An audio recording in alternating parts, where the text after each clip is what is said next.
Wetumpka Indians play right here. Welcome to the Collier Ford Wetumpka Sports Network and the RE/MAX Cornerstone Realty pregame show.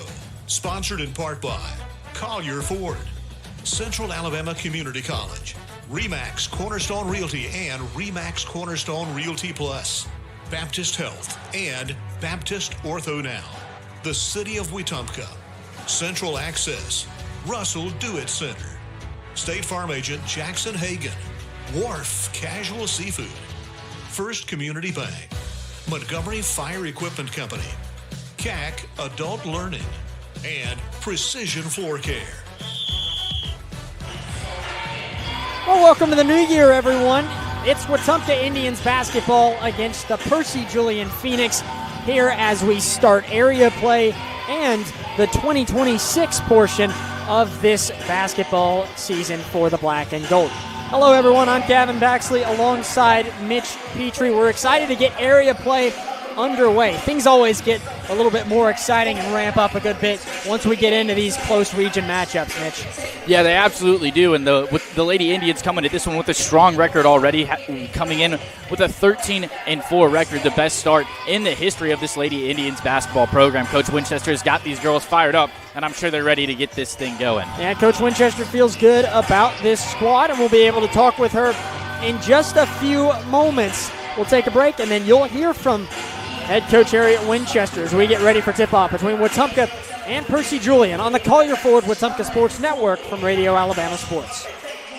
Are you tired of slow internet? With Central Access, you get the speeds you pay for delivered directly to your door, so you won't get bogged down when your neighbors are online too. Stream, game, work, and video chat. No contracts, no data caps, no price hikes, nothing but an exceptional online experience. Check availability today at caecaccess.com. Central Access, your local link to broadband.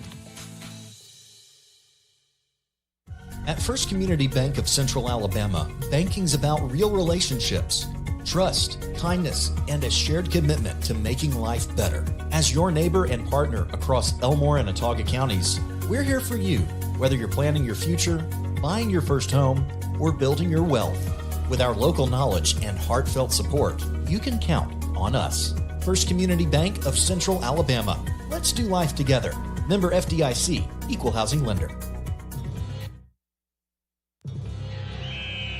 When a sports injury has you sidelined, Baptist Ortho Now offers comprehensive orthopedic care with no appointment from 8 a.m. to 8 p.m. Monday through Saturday, with board-certified specialists treating injuries and expert physical therapist administering everything from sports medicine to everyday recovery treatment. Baptist Ortho Now, getting you off the bench and back in the action. East Chase across from Target. Hi, I'm Chad Barrett. Growing up here in Central Alabama, I've always believed in doing the things the right way with honesty and hard work. That's exactly how I approach real estate. From your first showing to the closing table, I'll be by your side. Call me, Chad Barrett at RE/MAX Cornerstone.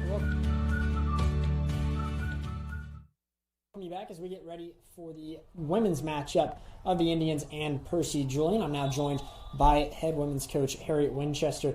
Coach, first game of the new year for this team. You're coming off of that tournament at Trinity. Kind of just give everyone a rundown of how that tournament went, what the first impressions were from it. The tournament went well. We didn't end how we wanted, but the teams that we did play, they challenged us in ways that we haven't seen before. Midfield really showed us how physical that we can get, and hopefully we can carry that into this game and so on to the season. First game of region play or area play as well for this team. What do you kind of think are the keys going into this one to be able to get a win over Percy Julian and carry that momentum into this Friday against Stanhope as well? Again, just being physical. Both teams today and Friday, they're going to be real physical both ways with the guard play and post play. So tonight, our main goal is to make sure that we contain their guards and their posts just to get ready for Friday as well. You've had multiple different people that have been newer to this team that now have been able to kind of get some time to find a rhythm within this squad. What does that kind of look like for players like Lexi Smith, among others, who have taken some time to develop and now seem to have found a little bit more consistency? Yeah, so with them coming, they're bringing so much experience. I'm glad that they're finding their rhythm, their role. But because they are, finally getting into their rhythm, it's better for us because now their confidence is up and they're able to hit down shots that they weren't, really trying to hit at first or was too nervous to take. But because they are, her and Layla and Queen, because they are stepping up, it's helping us tremendously. Coach, best of luck in this one. Looking forward to a win here tonight. I appreciate it. Thank you. That's Coach Harriet Winchester. When we return, tip-off of the girls' matchup of Wetumpka and Percy Julian on the Collier Ford Wetumpka.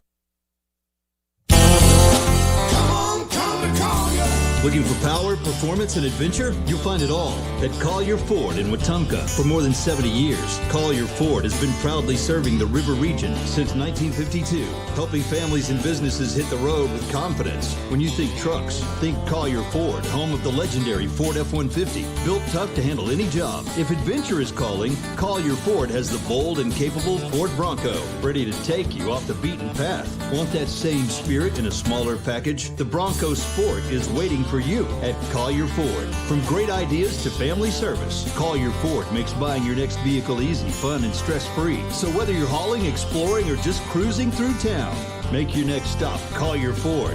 Test drive your next Ford today, and remember, come on to Collier Ford in Wetumpka. Come to Collier.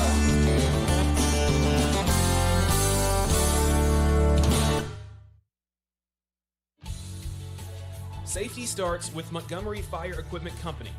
From inspections and extinguisher service to full fire suppression systems, businesses across Alabama trust our team to protect what matters most. And now, we're hiring. We're looking for new fire technicians to join our team. If you're hardworking and ready to make a difference, this is your chance. Montgomery Fire Equipment, protecting people, property, and progress. In Wetumpka, we take pride in our hometown. And so does Brent Turner, owner of Precision Floor Care. A Wetumpka graduate and now a local small business owner, Brent built Precision Floor Care on a commitment to serve his community. From tile and grout work to stone, pavers, and concrete, Precision Floor Care delivers precise, hard surface flooring solutions that protect the places that matter most. Precision Floor Care. Precise, hard surface flooring solutions. Learn more at callpfc.com. When your job depends on quality building materials, depend on Russell Do-It Center and Building Supply. From framing lumber and roofing to concrete, drywall, and fasteners, we've got the materials to build it right and build it strong. Whether you're a contractor or a do-it-yourselfer, if you're building, you belong here with dependable products and local service you can trust. Russell Do-It Center and Building Supply is your go-to source for building materials. Experience and knowledge from the pros. Russell Do-It Center and Building Supply.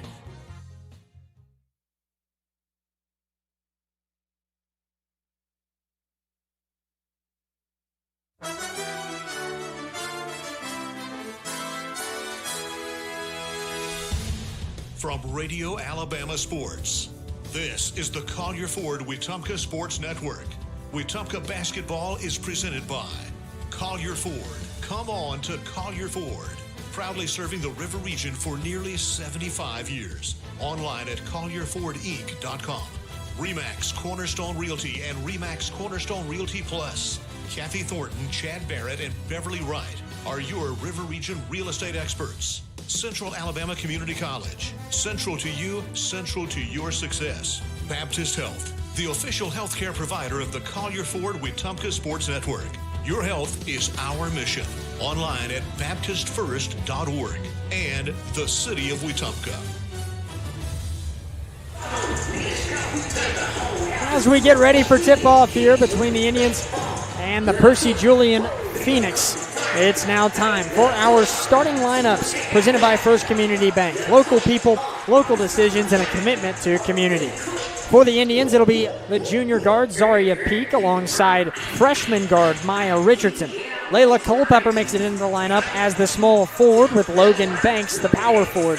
And Queen Ballard, the senior, will round out the order as she will be in the paint for this Indians team tonight. Percy, Julian, we don't have their starting lineup, but we'll go over the roster. It's Belkis Brenson along with Jakisha Robinson, Kaylin Thompson, Tiana Thomas, Malaysia Haston, and Keandria Campbell along with Amari Brooks.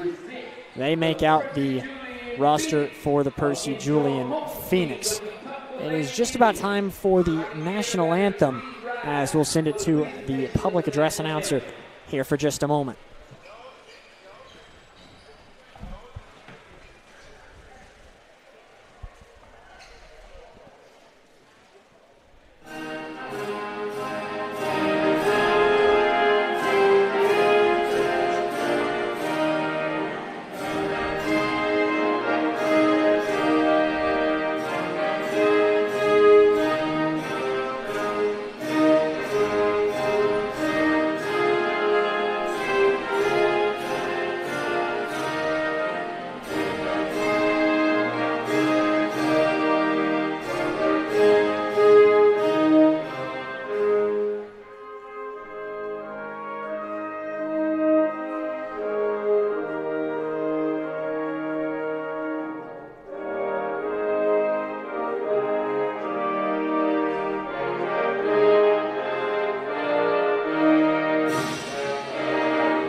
As we now get set for tip-off between the Indians and the Percy Julian Phoenix, let's get into our keys to the game, brought to you by RE/MAX Cornerstone Realty. Mitch, what's it going to take for this Indians team to get a big area win over Percy Julian today? Well, I think this Indians team's got to fall back on what they've done so well all season. The first thing that comes to mind is really dominating that paint, playing with physicality. That's the best way to show how physical you are, is by going up, getting boards, getting second chance points, and not allowing your opponent to do the same thing. Queen Ballard comes into this game ranked 4th in the state of Alabama in rebounds per game with 14.8, and she will have a huge impact in this one. And then on the flip side of that, continuing to show your physicality, play some tight defense. This Lady Indians team has done a great job of that all season. I think about Lexi Smith and just how many steals she's been able to generate so far this season, and I think that'll be a key role in getting the win in this one. Yeah, Lexi's been one of the players that have come off the bench and had a huge impact on this Indians team so far this year. Indians right now sitting at 13-4 overall. This is the first game of 6A Area 4 play as Wetumpka takes on Percy Julian, and then they'll have Stanhope Elmore on Friday as well. Percy Julian enters at 8-12 on the season, as this also the first game of area play for them in this one. Indians coming off a loss, so are the Phoenix. The Indians were out at Trinity for a tournament just before Christmas as they managed to beat George W. Long and Trinity Presbyterian before falling shy of midfield in the Trinity Christmas Tournament Championship. A tough loss, 68-63 there. While Percy Julian at the moment is coming off of a frustrating loss against Montgomery Academy on the road. That was just a few days ago on January 3rd, that being Saturday. And they're both looking for a hot start to this one, as it becomes also important to get a win in an area game like this. Only 3 teams in the area, so every game is going to matter a lot when you think about who's going to end up hosting an area tournament, and this is the first chance for one of these teams to set themselves apart early on. Yeah, it absolutely is, and hosting the area tournament is a really important thing. You've seen how the Indians fans have shown out for this team consistently week after week when they've been hosting games. So you'd have to imagine that home field advantage would play as a huge potential factor in the area tournament, and then eventually hoping to make the postseason as well. Both teams coming out onto the floor now. Indians in their all-white uniforms with the gold numbers and the script Indians lettering on the front, while Percy Julian comes out in their navy blue with the bright orange colors with that outline white numbers on the jerseys. It'll be Tiana Thomas set to go up against Queen Ballard for the tip-off here, and this should not be a very difficult one for Queen Ballard to get. She well outsizes Thomas there, and will get it as we are underway between the Indians and the Phoenix on this Tuesday night. Layla Culpepper will go back up top as they go around the horn here with Peak back up top again, looking inside. A pass deflected. Now Percy Julian was coming for it. They're going to say this is a backcourt violation. I don't know about that. They had tried there. It was Maya Richardson who tried to pass it inside, and it was batted away. And I felt like Percy Julian had someone get a hand on it, but I suppose not. Now Indians will manage to steal it right back. This is Maya Richardson who has it. Back to Culpepper. Wetumpka had a turnover on the first possession, trying to change something here. Ballard in the post now. She'll go up with the first shot attempt of the night, and she will get it to drop. 2-0 Indians. Yeah, and like I mentioned in those keys to the game presented by RE/MAX Cornerstone Realty, getting the ball in the paint and letting Queen Ballard do what she does best. Indians showing that early. This is Bilquis Brenson with it for Percy Julian. She has some room and will drive down the lane. Couldn't get it to go off the glass. Haston with a good rebound. And now driving in is Hicks. She couldn't get anything, but Brenson has a chance at it. Nothing doing either. Rebound by Haston, and they go back up top. Percy Julian had a couple decent looks there. Couldn't get anything to fall. Now penetrate inside again as Zaria Peak dishes it back out instead. Culpepper now will pull a three off the mark. Foul is called, though, and I think this was away from the ball. And, yeah, it was just a moment ago called against Wetumpka, and Percy Julian here will retake possession after that turnover.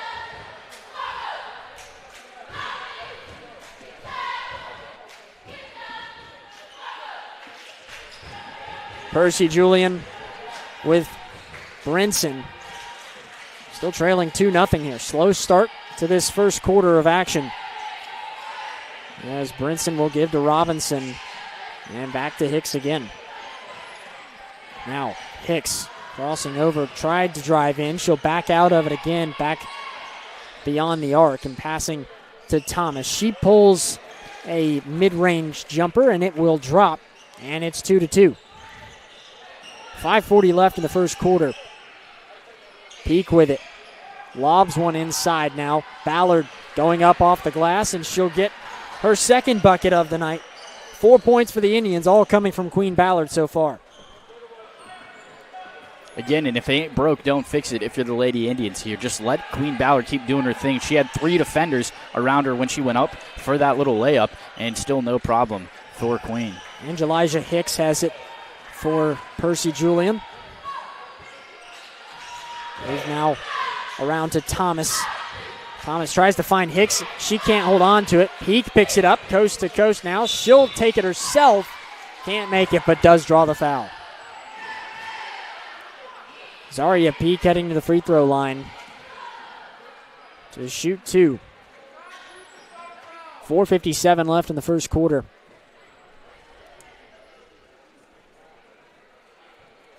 First free throws of the night for either team right here.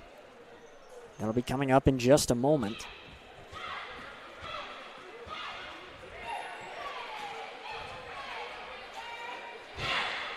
Peak on the first free throw. Can't get it to fall. I mentioned Percy Julian coming in with an 8-12 record. You know, they went 10-16 last year, but what people don't remember is they went 3-0 in area play. So this is a team that feels that they can compete with a team like Wetumpka, as Peak misses the second, but a rebound from Queen Ballard, and she'll get another bucket. 6 points already for Ballard. Seems like the few weeks off time is having no problem for Queen Ballard, just jumping right back into the swing of things. No issues for her. No doubt about that. 6-2 with 4:30 left in the first. Hicks will lob a pass across the way to Thomas. She'll drive in down the baseline and gets a floater to fall. Makes it 6-4 now as Percy Julian still trails by 2. Now pulling a three immediately is Maya Richardson. She couldn't get it to drop, and Haston gets the rebound for Percy Julian. Now Hicks.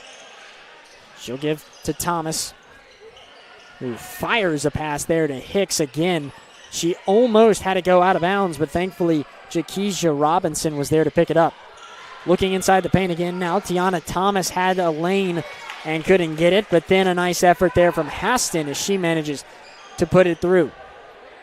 Back-to-back buckets for Percy Julian now, makes it 6 apiece. Culpepper for the Indians. Now Peak, she'll look inside for Ballard, but a pass deflected. Scrambling for it on the floor here. Brinson thinks she has it. They call a jump ball instead. Possession arrow going in favor of the Phoenix. 3:33 left in the first quarter. Forces a turnover there from Wetumpka. Zaria Peak will come out of the game, so will Maya Richardson. Lexi Smith on the floor for the first time tonight, along with Aaliyah Humphrey.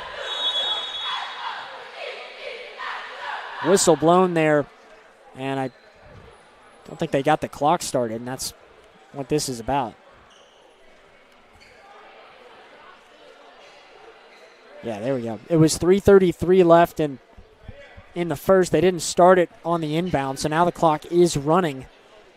And this might be a little bit overkill. They're still letting it run as they haven't resumed yet, but no worries, I suppose. 3:10 to go as Percy Julian will finally get to inbound it again to Brinson. Being heavily pressured here by Layla Culpepper, but she gets it across anyway and gives back to Hicks. With 3 minutes left in the quarter, a long pass that is easily stolen away by Ballard. She finds Lexi Smith, who runs into some traffic, has her dribble stopped, but then gets it back. A pass to Ballard is tipped out of bounds there, last touched by Haston for Percy Julian. Wetumpka will retain possession. More whistles here, 2:45 or 2:47 left in the quarter. Refs are having to discuss something here for just a moment. I think they're confirming that this is Wetumpka basketball. Humphrey will inbound from the baseline. She will find Ballard in a Moss game situation there as she makes a jumper from a very short range there. 8-6 now, Indians lead. And all 8 points coming the way of Queen Ballard. Like I said earlier, man, they should just keep feeding her until it stops working. Somebody's got to stop it eventually. Brinson drove in, had her shot deflected, then stolen away there as Logan Banks tried to race down the floor. Here comes Tiana Thomas as she lays it off the glass. Tied up 8 each. Oh, my goodness. Queen Ballard there got the inbound, and her pass was just overshot to Aaliyah Humphrey. What a messy situation there. They do manage to save it, and Wetumpka narrowly evades what would have been an easy turnover and probably a bucket. Timeout called by Wetumpka. We'll take a break on the Collier Ford Wetumpka Sports Network from Radio Alabama Sports. Protect what matters most with State Farm agent Jackson Hagan in Wetumpka. From auto and home to life insurance, Jackson Hagan and his dedicated team offer personalized service to ensure you have comprehensive coverage tailored to your needs. As a local agent, Jackson Hagan understands the unique challenges you face and is committed to guiding you through every step, from quotes to claims. Trust in a neighbor who truly cares. Like a good neighbor, State Farm agent Jackson Hagan is there. Call 334-478-3864 for a quote today. 105.1 WRFS is WRFS-FM, Rockford, Alexander City, Lake Martin, Wetumpka, Prattville, Montgomery, home of the Wetumpka Indians on the Collier Ford Wetumpka Sports Network. Back now from the timeout, 2:11 left to go in the first quarter. Gavin Baxley and Mitch Petrie here as we are still tied 8 each.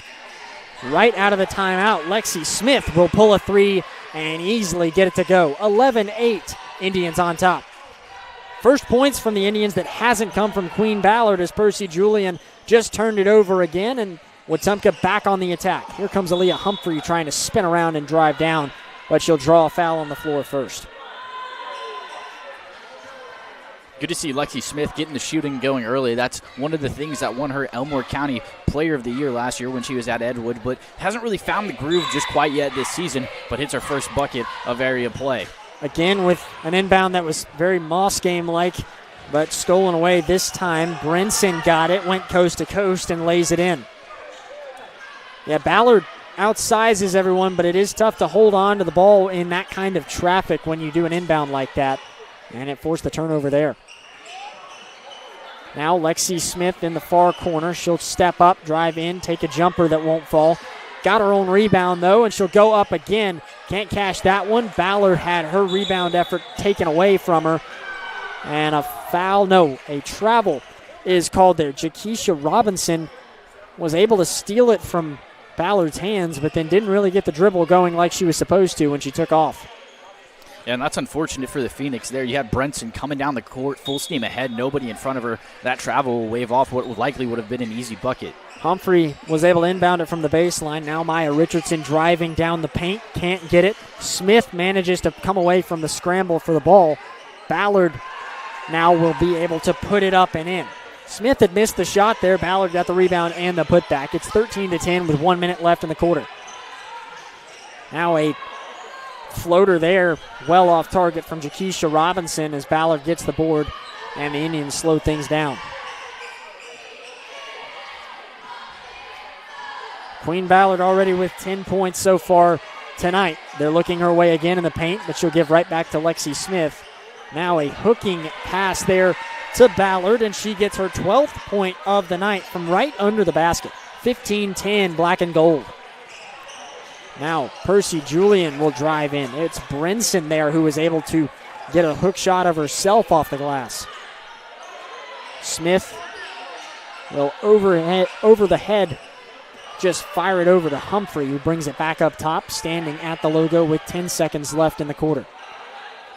Humphrey now to Richardson. She pulls a three. No good there. And a rebound from Jakeisha Robinson, but now picked up. Had it stolen away by Aaliyah Humphrey. She couldn't make the shot at the buzzer, and it ends the first quarter 15-12. Wetumpka leads it over Percy Julian after the first quarter of play on the Collier Ford Wetumpka Sports Network from Radio Alabama Sports. In Wetumpka, we take pride in our hometown. And so does Brent Turner, owner of Precision Floor Care. A Wetumpka graduate and now a local small business owner, Brent built Precision Floor Care on a commitment to serve his community. From tile and grout work to stone, pavers, and concrete, Precision Floor Care delivers precise, hard surface flooring solutions that protect the places that matter most. Precision Floor Care. Precise, hard surface flooring solutions. Learn more at callpfc.com. Second quarter action is brought to you by Golf Video. Live event and video production elevating your next project. Let Jackson Dean and his team make your event look like $1 million. Online at golfvideo.io.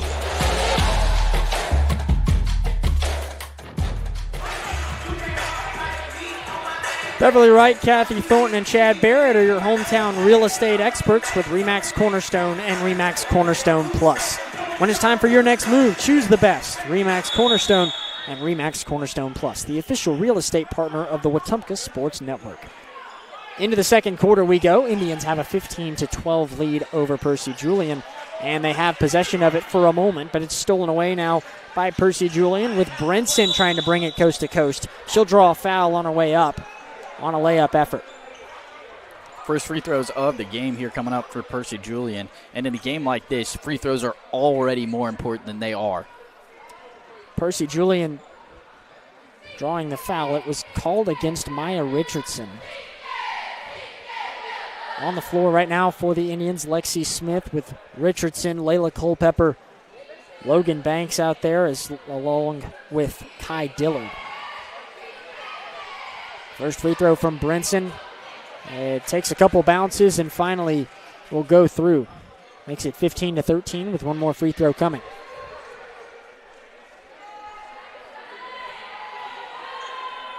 Indians had a chance at the line earlier, went 0 for 2.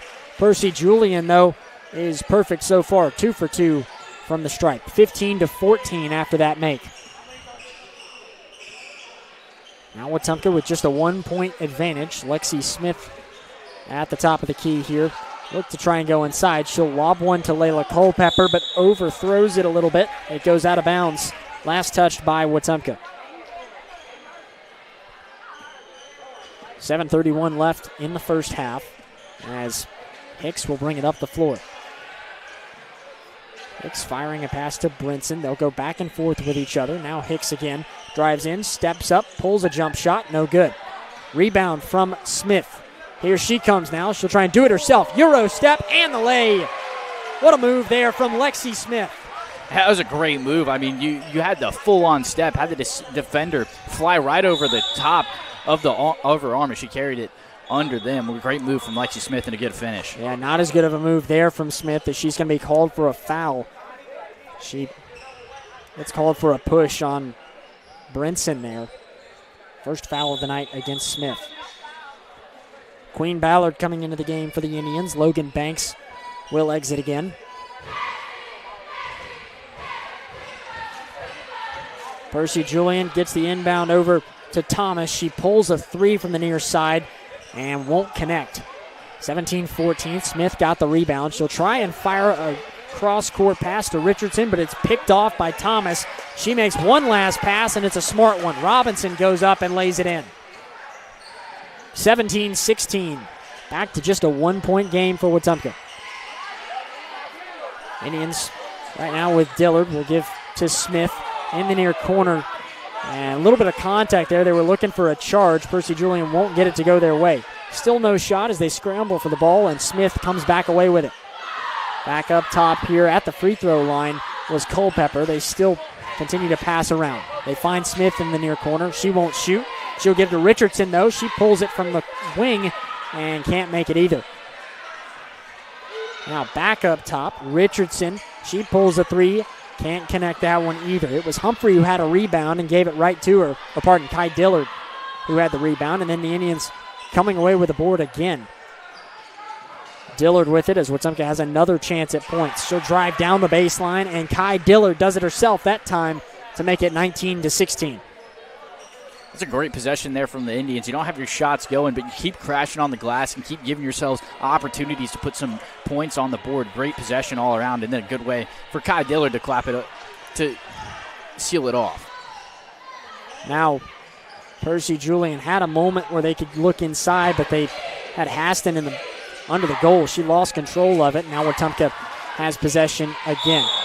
Driving inside there was Kai Dillard, and I think she thought about passing it, then decided to try and dribble and gets called for a carry instead. Yeah, that hesitation kind of forced the turnover there. Thought she had somebody to pass to in the near corner, but nobody was home, and so she was forced to kind of try to save it, but unfortunately gets called for the carry. 5:21 left in the second quarter. Percy Julian still trailing by 3 as Wetumpka starts to put a little bit of a full-court press on the Phoenix. They still manage to make it up the floor. Thomas will drive down the baseline. Can't get a floater to go. Good rebound effort there from Robinson. She had a pass to Brinson go out of bounds, but it was last touched by Aaliyah Humphrey, and possession stays with Percy Julian. That's a tough one there, too. Humphrey tried to save her from going out of bounds. Thought she might have been able to get it back in before that foot came down, but Toe must have just hit the line at the same time. Now Hicks, she'll pull a three. High arcing shot there that would not go. Rebound by Keandria Campbell, who just came into the game, and she's immediately going to go to the free throw line as she was fouled on her way back up. Goes against Logan Banks that time with 4:58 left in the second quarter. Timeout called by Coach Winchester just before the two free throws coming for Campbell. Wetumpka now leading it 19-16, and it's been pretty impressive for Wetumpka. Of the 19 points, you've got 12 of them so far from Queen Ballard. She's just been the key factor in this one thus far. Yeah, she's really just taken the game over, and there's not a lot of girls on this Percy Julian team at the same height as Queen Ballard, so it's kind of a natural progression to just find Queen Ballard and let her do her thing in the low post. She's done a great job of it all season, even when the teams have had the same size that she does. But when you have a team that doesn't have the same height that Wetumpka does, Queen Ballard is just going to eat in the paint like she is in this one. Well, Keandria Campbell, that's shooting the free throws, she's probably the tallest on the floor for Percy Julian, and she still at least an inch shorter than Queen Ballard is. Now we've seen Queen Ballard's ability to get some airtime as well. Campbell's first free throw will go.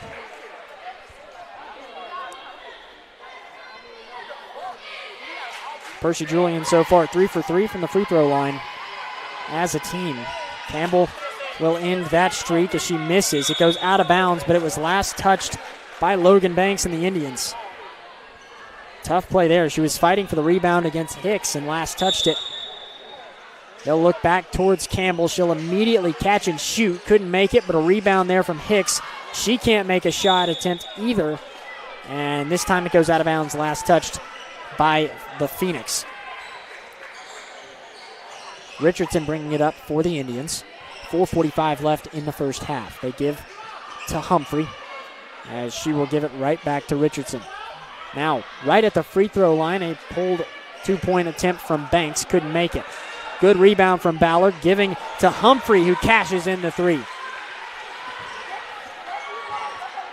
Second made three of the night for this Indians team. Smith had one earlier. Now Humphrey gets a piece of it. That was a good find. Aaliyah Humphrey wide open in the corner and just puts it right home. Tiana Thomas drove in and missed a shot as now Wetumpka racing back down the floor with Humphrey. She'll back out of it and go back up top to reset. Giving to Richardson now as they set up the play. Pass to Culpepper. Looking for somewhere to go as she continues to have it go around the horn. Humphrey will look inside. Pass deflected to Banks. And now back to Humphrey again. She couldn't make the shot from the far side of the baseline. Now a shot attempt from Richardson as she gets a fadeaway two to go. Good move and good bucket there from Richardson. Kind of saw the defender coming at her, stepped back to kind of avoid the arms, and a good shot there. Everyone's starting to get involved for the Indians as they lead at 24-17. 3:30 left in the second quarter. Three-pointer now from Percy Julian. Nearly banked in, but toilet bowled out. That was Tiana Thomas who pulled it. Good rebound there from Banks for the Indians. Humphrey now for Wetumpka. She'll drive inside. One more pass there. Banks easily able to touch it off the glass.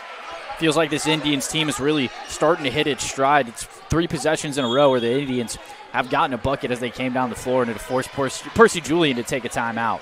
Yeah, timeout called there by Coach Jennifer Callahan and this Percy Julian squad. The Indians now with a 9-point advantage, the largest lead of the night thus far, 26-17. 3:07 left to go in the first half. Precision Floor Care is your local experts for tile, grout, stone, brick, and concrete. From cleaning and sealing to full decorative finishes, they deliver precise results every time. Trust Brent Turner and the hometown team that cares about our community. Call Precision Floor Care today or visit callpfc.com. Coming out from the timeout now as Percy Julian looking for an answer. They had Queen Ballard be kind of the star of the show in that first quarter, and now everyone has really gotten involved in the second period. Yeah, 6 Indians already have scored in this contest, and I'd expect a few more to get on the board as this one goes on. Brinson and Hicks working together to get up the floor, but not making as quick a progress as they'd like to with that press there from Culpepper and Richardson. They finally do. Brinson drives in, tries to find Campbell, but it is deflected and stolen away there. Good effort there from both Humphrey and Ballard, or pardon, Richardson and Ballard. Richardson coast to coast, can't get a floater to drop, and scrambling for the rebound, it goes out of play. Last touched by Percy Julian. 2:40 left in the second quarter. Indians inbounding from the baseline with Humphrey. Richardson to Humphrey in the near corner. She'll drive down the baseline, give to Banks. Now in the post, underhand trying to pull it, and can't make it either. Hicks away with the board there for Percy Julian. Trying to cut into a 9-point deficit now that Wetumpka has managed to build up. Three-pointer now from Brinson. That won't do it, as she can't get it to fall. Campbell with a rebound there, spinning around. And in the post, she will draw a foul against Queen Ballard. Both number 44 there between Ballard and Campbell, and this time Campbell's going to win the battle as she manages to get a foul and get a second trip to the free throw line. A little bit of 44-on-44 violence there. 2:14 left in the second quarter. as the first free throw there from Campbell, no good. Make sure to stick around for our City of Wetumpka halftime show, as we'll have stats and more as we get ready for the second half of action. We've still got 2:14 left in this first half, though, with another free throw coming for Campbell. She makes this one, makes it 26-18. 2:14 left in the quarter as Wetumpka getting ready for their possession here, trying to set everything up. They had to stop play for a moment because of a substitution for Percy Julian. Culpepper will fire it into Banks. Banks has it stolen away. Brinson now 1v2 here. She'll go up, can't get it to fall. Layla Culpepper has it, being chased from behind, and gives to Lexi Smith. Smith loses her dribble. Brinson with another steal. She'll try for it again. Rejected by Logan Banks. That's a good ball there from Logan Banks, and she did the same thing last time Brinson got that steal. She closed out and made her kind of really work for that layup, kind of caused a hesitation, and that first steal attempt and possession forced the miss on the bucket. Back-to-back steals from Brinson, but she couldn't come away with points either time. Percy Julian still has possession after it was sent out of bounds, but although it will stay with them, actually. She passed it out of bounds there. Thought it was going to be called out on Percy Julian, but they're going to say that Maya Richardson got a hand on it. And with 1:51 left now, Percy Julian inbounding from the near side right in front of the Indians bench. Jakesha Robinson will get it and give to Brinson. Now Hicks with it, facing some pressure here. She'll step up, pull along two, no good. Rebound from Humphrey now. Just over 1:30 left to go. Lexi Smith back up top to Humphrey. Now Richardson back to Smith again. Just waiting for an opening. There's Humphrey on the far corner. Drives down the baseline, and she'll easily drop one in. A 10-point lead for Wetumpka now. 28-18. 1:15 left to go in the half. Percy Julian now on the attack as Brinson tried to drive in and was fouled. Believe this is called on the floor. Maybe not. She did take a shot attempt. And yeah, they'll say this is a shooting foul, so Brinson will shoot two. Made both of her free throws on her last trip to the line. I'm sure she's hoping to do the same again. Check that. Called on the floor, but it is, or they are in the bonus, though, is Percy Julian. That's why she's shooting two. She made the first one, did Brinson. She's got one more coming.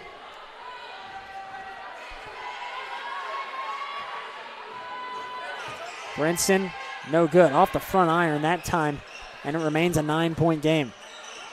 Humphrey with it in the backcourt. Brinson steals it away again, goes up, can't make it, gets her own board. This time she finally manages to take advantage of a steal. 28-21, less than a minute left to play in the half. Another pass, this time deflected by Hicks as she flies into the Percy Julian bench there. Takes out a chair and a couple Powerade bottles, but she seems to be okay otherwise.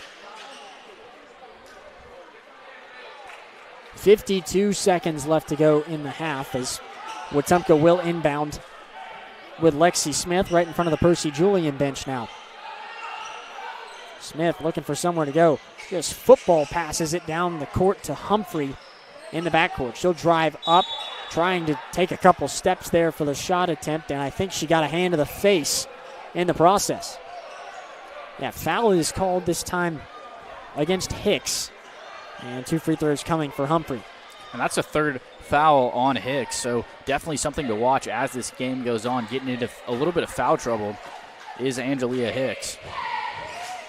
Pretty early to be having three fouls at the moment as Humphrey will make the first free throw. 29-21 with 46 seconds. Second attempt from Humphrey, good as well. And 30-21 the score now with 45 seconds left to go in the first half. Percy Julian with another possession here as Robinson will try for a shot from the near corner there. The two will not go. as Lexi Smith has it now, 30 seconds. Lobs one to an open Culpepper right under the basket. She can't get it to go through, though. And here comes Brinson for Percy Julian. Could not get the lay. Good rebound now for the Indians as here comes Maya Richardson. Pass to Smith. She'll take one dribble. Now pull the three. No good. Culpepper chasing it down. Manages to save it, but tosses it right into the hands of Tiana Thomas for Percy Julian. She'll take it all the way this time. Nothing doing. 2 seconds left in the half. Heaving one down the court is Richardson. No good. 30-21 the score after the first half of play. We'll come back for the City of Wetumpka halftime show when we return on the Collier Ford Wetumpka Sports Network from Radio Alabama Sports. Hungry for fresh, flavorful seafood? Come to Wharf Casual Seafood, your local spot for shrimp, crab claws, mahi-mahi, and all your coastal favorites. Looking for a budget-friendly bite? Check out our tasty lunch specials featuring wraps, salads, shrimp, and more. Wharf Casual Seafood, wharfcasualseafood.com. The coast is here.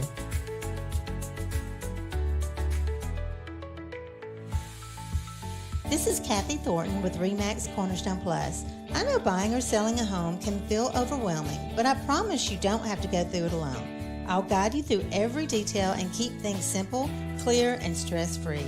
When you're ready to make a move in the River region, call me, Kathy Thornton, with RE/MAX Cornerstone Plus.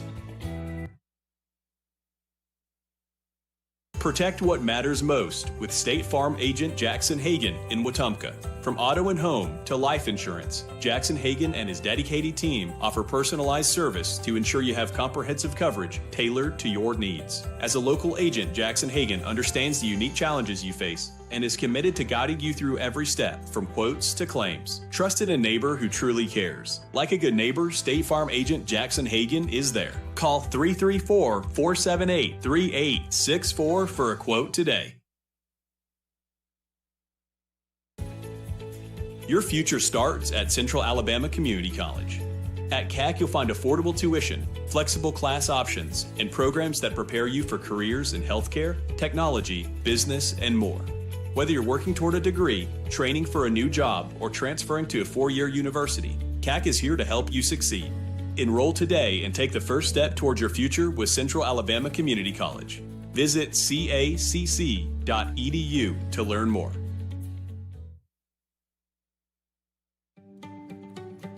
Hi, I'm Beverly Wright with RE/MAX Cornerstone Realty. Every move is different, and so is every client. That's why I take the time to listen, understand, and guide you through the process with care. Whether you're buying or selling in the River region, I'm here to make it simple. Let's do this together. I'm Beverly Wright with RE/MAX Cornerstone Realty.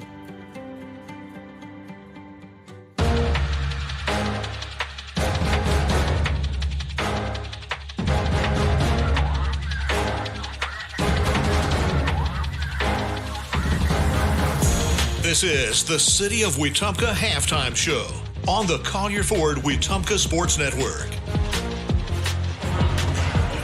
And welcome to the City of Wetumpka halftime show. I'm Mitch Petrie alongside Gavin Baxley. Indians lead it by 9, 30-21 in their first area game of the year against the Percy Julian Phoenix. The Indians got off to a little bit of a slower start than we're used to seeing in that first quarter, but it really felt like the team was starting to hit their stride coming into that second quarter and throughout. First name to mention here in this one is Queen Ballard. She's got 12 points already, eclipsing her season average of 11.5 points per game. She's had a remarkable efficiency, going 6 of 8 from the floor, and had another 9 rebounds, so one off. A double-double for Queen Ballard already. Indians shot the ball pretty well. Had Lexi Smith come in with 5 points and the three-pointer to her name, Aaliyah Humphrey, with 7 as well. Maya Richardson only has 2 points but got 3 steals to show for it. But looking at this game as a whole, as you move in to that second half, really want to see this team clean up on the turnovers. Had 10 turnovers in that first half, and in an area game like this, you cannot have costly turnovers like that. Yeah, we saw a lot of them, especially in the backcourt. It was really just one player that was able to force so many of them, and that's Brinson for Percy Julian. Stole it away multiple times in the backcourt, and the Indians are fortunate she wasn't able to take more advantage of it. than she did. Indians have to clean that up, but did a good job making sure that Brinson couldn't take any further advantage of it than she was able to in that first half, and that's really what's been able to keep that 9-point advantage. Also love what Wetumpka has done in that second quarter of play in terms of spreading the ball out just a little bit. We saw a great first period there from Queen Ballard, but I'd like to kind of keep the focus on more than just one player tonight, because I think, kind of like what we heard from Coach Winchester, there's a lot of people who have found their rhythm with this Indians team over the course of the early portion of this season, and you want to take advantage of that a little bit. You don't have to just rely on your tallest player in Queen Ballard like they have so far. Yeah, absolutely. You've got a couple of other Indians getting points on the board, but nobody in double figures outside of Queen Ballard. And even more so, I think one thing that this team really started to do in that second quarter, as you saw some other players get more involved, is they started passing the ball around, and they had some really good passes and some really good finds, led to a couple of open threes from Aaliyah Humphrey and Lexi Smith as a team, coming in with 8 assists. So really starting to show just how this team chemistry has really developed so far this season. Yeah, you got to keep looking at that three as well. There's been a lot of open looks for it. They've hit a couple of them, but they haven't really been as good as they probably would like to be. But I think both Smith and Humphrey have an ability to get hot. We've seen it before, and I would expect that to be something that they try and focus in on a little bit more here as we go into the second half. Yeah, absolutely. You're shooting 2 of 7 as a team from beyond the three-point line, and that's not exactly what you want to see if you're an Indians fan. But we know that this Indians team can shoot the three well, and if I were them, I would not stray away from taking those open shots at all. As Wetumpka leads it 30-21 over Percy. Julian, we'll take a break and then bring you right back for the second half of Wetumpka and Percy Julian on the Collier Ford Wetumpka Sports Network from Radio Alabama Sports. When it comes to real estate in the River region, trust the team that puts you first. Chad Barrett, Beverly Wright, and Kathy Thornton. With experience, dedication, and a commitment to making every move smooth, they're here to guide you whether you're buying, selling, or investing. Together at RE/MAX Cornerstone and RE/MAX Cornerstone Plus, they're the names families across our community count on. Call today and let Chad, Beverly, or Kathy help with your next move. It's never too late to take the next step. The Central Alabama Community College Adult Learning Program helps adults 18 and older earn their GED or even a high school diploma. You can also prepare for the workforce with short-term certificates in medical billing and coding, medical assisting, pharmacy technician, or hospitality and culinary. Flexible classes fit your schedule, and your future starts today. Visit cacc.edu/adult education or call 256-378-2017. CACC Adult Learning Program. Discover you. Looking to tackle your next home project? Look no further than Russell Do-It Center and Building Supply, with same-day pickup, ship to store, and ship to home, all available at russelldoitcenter.com. Whether it's paints, tools, lumber, or lawn care, we've got what you need with the service you can trust. So be sure to shop today at russelldoitcenter.com. russelldoitcenter.com. Experience and knowledge from the pros. Russell Do-It Center and Building Supply. At First Community Bank of Central Alabama, banking's about real relationships, trust, kindness, and a shared commitment to making life better. As your neighbor and partner across Elmore and Autauga counties, we're here for you, whether you're planning your future, buying your first home, or building your wealth. With our local knowledge and heartfelt support, you can count on us. First Community Bank of Central Alabama. Let's do life together. Member FDIC, Equal Housing Lender. Are you tired of slow internet? With Central Access, you get the speeds you pay for delivered directly to your door, so you won't get bogged down when your neighbors are online too. Stream, game, work, and video chat. No contracts, no data caps, no price hikes, nothing but an exceptional all-night experience. Check availability today at caecaccess.com. Central Access, your local link to broadband. When a sports injury has you sidelined, Baptist Ortho Now offers comprehensive orthopedic care with no appointment from 8 a.m. to 8 p.m. Monday through Saturday, with board-certified specialists treating injuries An expert physical therapist administering everything from sports medicine to everyday recovery treatment. Baptist Ortho Now. Getting you off the bench and back in the action. East Chase across from Target. Third quarter action is brought to you by Radio Alabama Sports. Game on. Online at radioalabamasports.net. Come on, come to Collier. Save big on new F-150s, Broncos, Explorers, and more. Incredible summer offers, or incredible offers won't last long. Stop by Collier Ford today and drive home your new Ford for less. Indians holding on to a 30-21 lead as we enter the second half of action.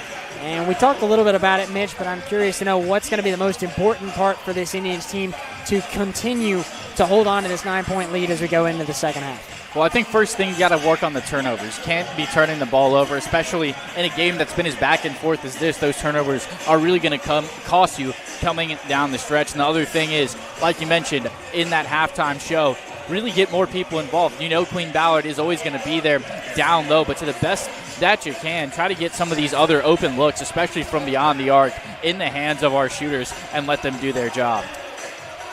Indians coming back out onto the floor. Percy Julian coming as well. Starting the second half for the Indians, as we will see Layla Culpepper along with Logan Banks. It'll be Queen Ballard out there, as well as Aaliyah Humphrey and Maya Richardson.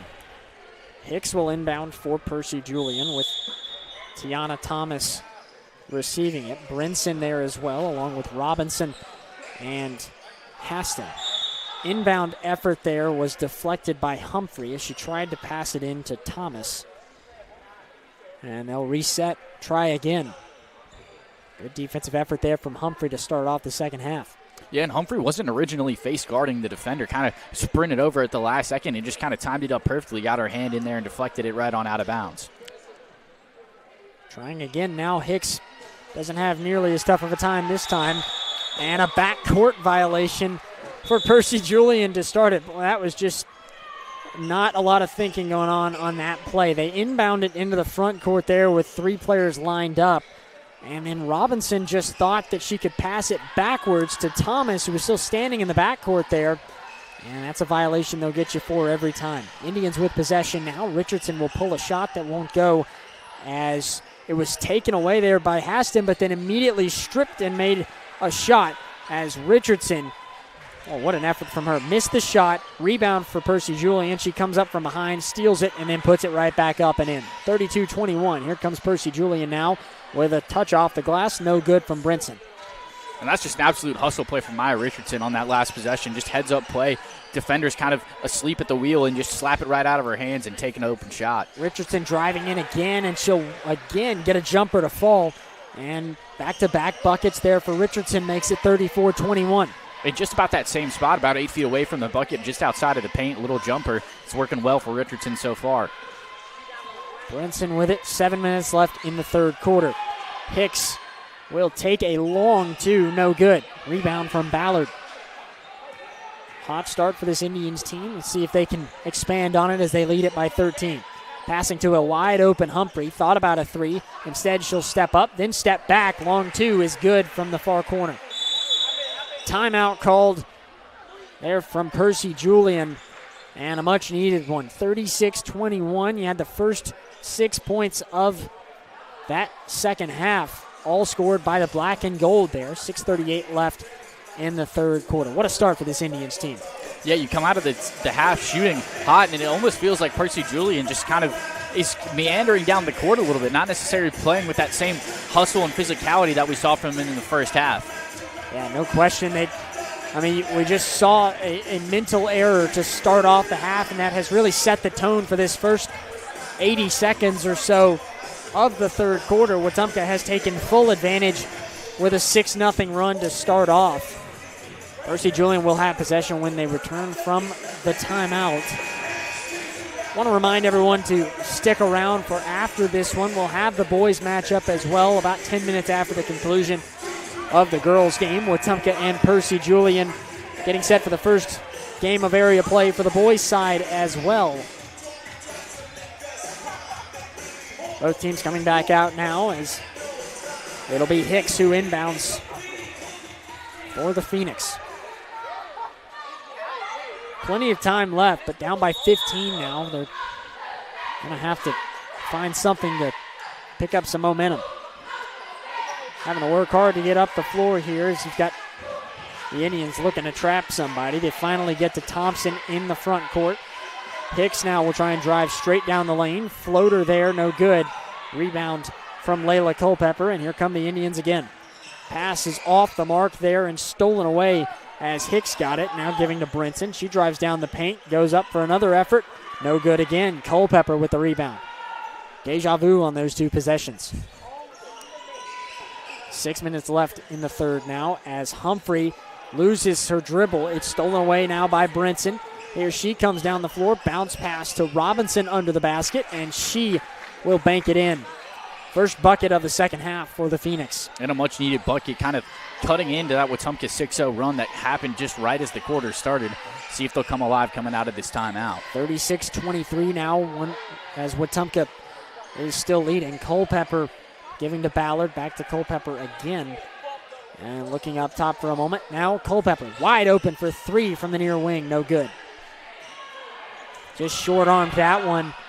As Percy Julian now down 13 has a chance to cut into it a little more. Brinson. She'll take a long two. No good. Off the front of the rim. And a rebound from Ballard. Indians moving with blistering pace here as Richardson was flying up the floor. And backs off. Culpepper again. Bounce pass inside. Ballard trying to find some room in the post. She'll go up. Can't connect. Got her own board though. And the second attempt is successful. 38-23 Wetumpka.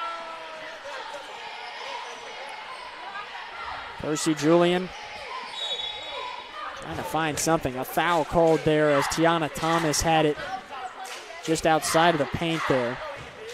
And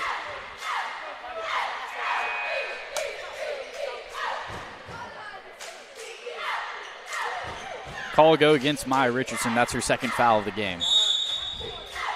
4:46 left now in the quarter as Richardson was called for it, like you mentioned. Now with it for Percy Julian is Hicks. She'll just pull a three here, and that one cashes. Good grief. That's a little bit of a moonshot there. Usually you don't see threes going that high into the air, let alone falling through the bucket, but a good shot there. That was high arcing as she managed to cash it in. 38-26. I think Wetumpka just got called for a backcourt there, as I think that's what that was. It was Richardson who had brought it up the floor, and she just barely stepped across the line and then backed off again, and that does still go as a backcourt violation. 4:20 left in the third now. Percy Julian has put together a string of points to cut it back to 12. In the near corner, it's Hicks. She'll try and give to Brinson, but it is batted away and then stolen by Richardson. She goes coast to coast and drops it in to give Wetumpka a shot of momentum again. 40-26 halfway through the third.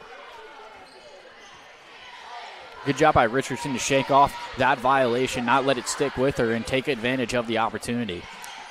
Thomas back to Hicks up top. Now Brinson.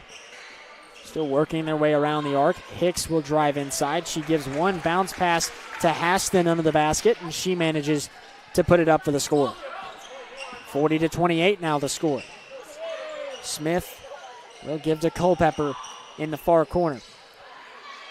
Passing back around, Smith ends up with it again. She finds Banks now in the post, spinning around. She'll go up, deflected there by Thomas and out of bounds. Last touched by Percy Julian. And that was a good hustle play from Thomas to try to save that ball from going out of bounds, but foot came down before she could get a hand on it. Culpepper inbounding for the Indians. Wide open Smith from the near wing. No good on the three. Hicks with the board, hustling down the floor. Brinson's in front of everyone, and she'll manage to lay it in to cut it back to a 10-point game. And first points of the half there for Brinson. She did a really good job for this offense in the first half, and she's starting to get involved now. Culpepper looking inside. Ballard right under the basket. Can't make it on the first effort. Second one, though, will go. 42-30 now as Ballard, even when she can't make it on the first effort, she's almost always good for at least one rebound and a putback effort and takes advantage there.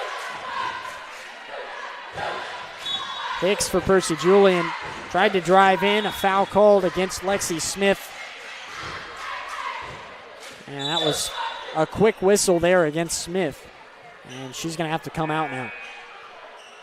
Aaliyah Humphrey coming back on the floor in her place. 2:39 left in the third. Robinson will give to Brinson. Now over to Hicks. Still from beyond the arc, getting things set. Brinson again with it. Percy Julian cut it back to 10 at one point. Now they trail by 12 with just over 2 minutes left in the quarter. From up top now, long three from Hicks. Tried to bank it in, and it just won't fall. Had a chance for a moment. Now stolen away again by Percy Julian. Good effort by Campbell as she managed to find Brinson under the basket to put it in. And it's 42-32. Right at 2 minutes left in the quarter. Brinson steals it away again, goes up. She draws the foul as she makes the bucket.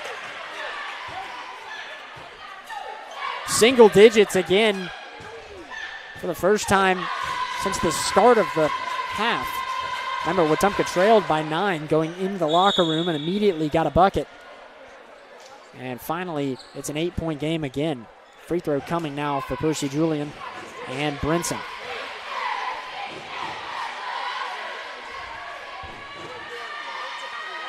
On the and one, Brinson can't get it to fall. Rebound by Ballard as it remains 42-34.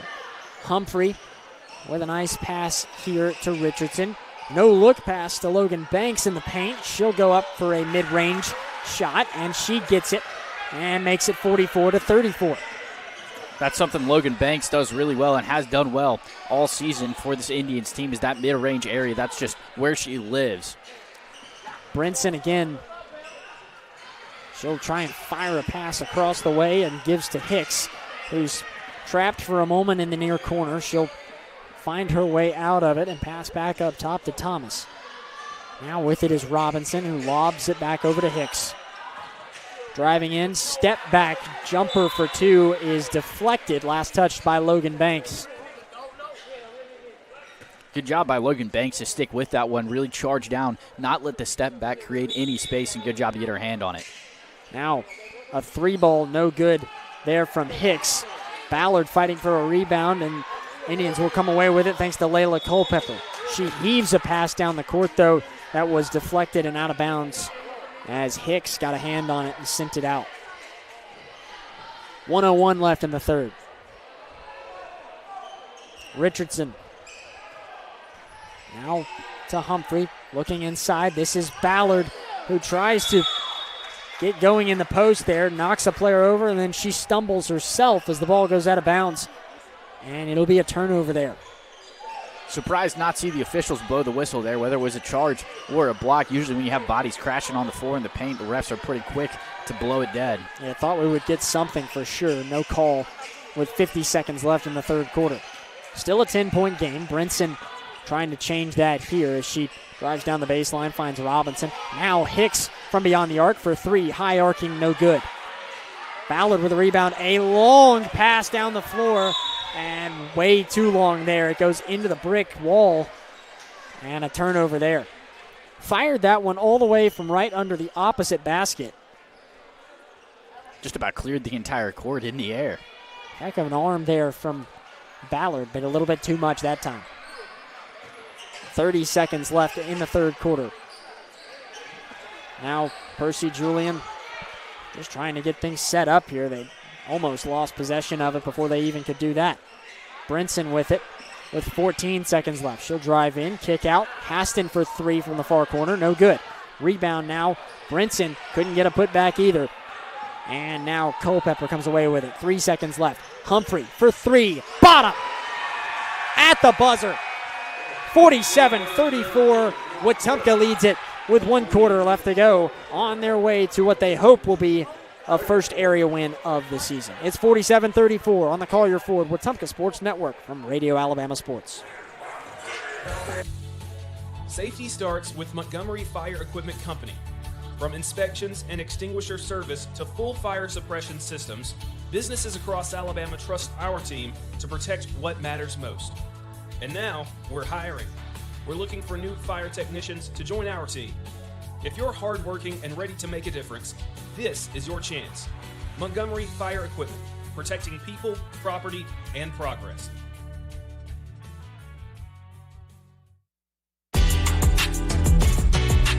The Wetumpka Indians stay connected thanks to Central Access. Reliable, affordable, and delivered straight to your door. Central Access, your local link to broadband. Online at centralaccess.com. At First Community Bank, it's more than banking. It's a relationship that lasts. From checking and savings to loans and mortgages, they're here for every stage of life. Local people, local decisions, and a commitment to community. First Community Bank, let's do life together. 47-34, Wetumpka leads it as we enter the fourth quarter of play here in the girls' matchup between Wetumpka and Percy Julian. Indians should have possession to start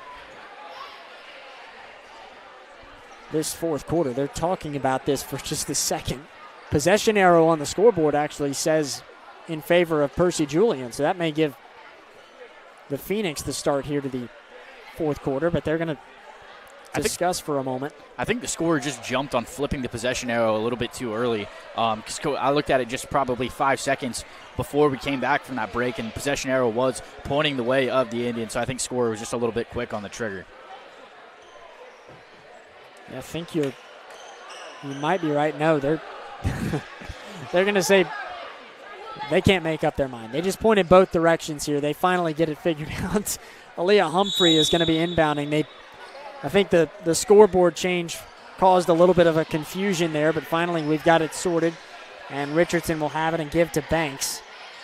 Now Richardson at the top of the key. Banks from the near wing, trying to drive in now, spinning around, pump fakes, goes back up, and got it.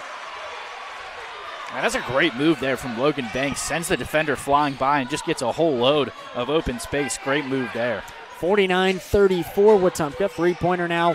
Air balls from Thomas, that is. Good job to chase it down there from Robinson as she got it to Brinson. Now back up top with Hicks and back to Brinson again. Now with it is Hicks. She'll try and drive down the baseline. Kicks back up top to Thomas again. Now a pass stolen away. Here comes Culpepper trying to do it herself, and she will. Got it to go. 51-34 Wetumpka. Great job there from Culpepper. Kind of slows up, hesitates a little bit, gets the defender to scoot right on by you and create some extra space. Hicks in the near corner looking for someone to give it to. Finds Thomas on the far end who drove down. Couldn't get the floater to go. And Wetumpka with it again now. Richardson trying to drive in. Backs off. Gives to Banks. Thought about a shot from the free throw line. She'll give to Richardson, who pulls a three off the front iron.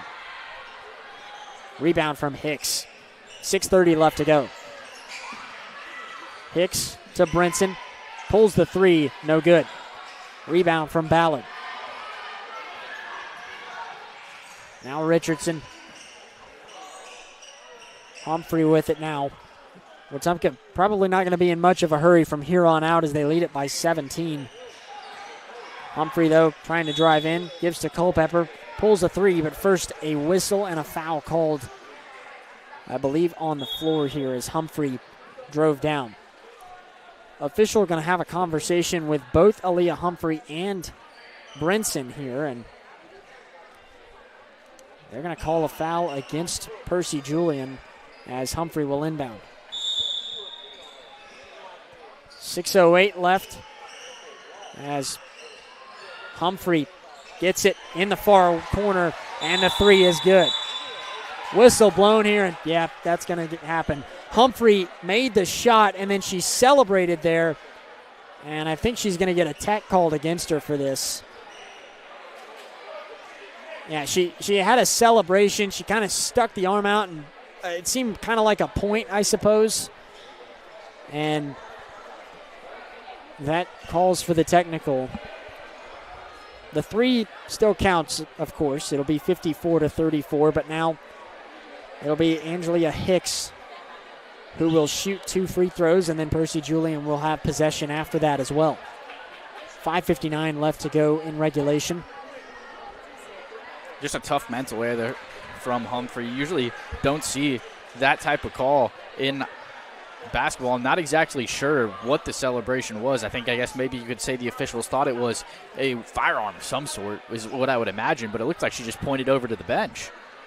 Well, it didn't look quite like she was pointing at a bench. I couldn't tell if she's pointing at an official or a player, but she pointed more towards the wall over in that direction. And I don't know, anytime that you point or make anything appear, like you said, that can potentially draw a call, and that's what it does there. Made the first free throw. Did Hicks, and she'll take another attempt here.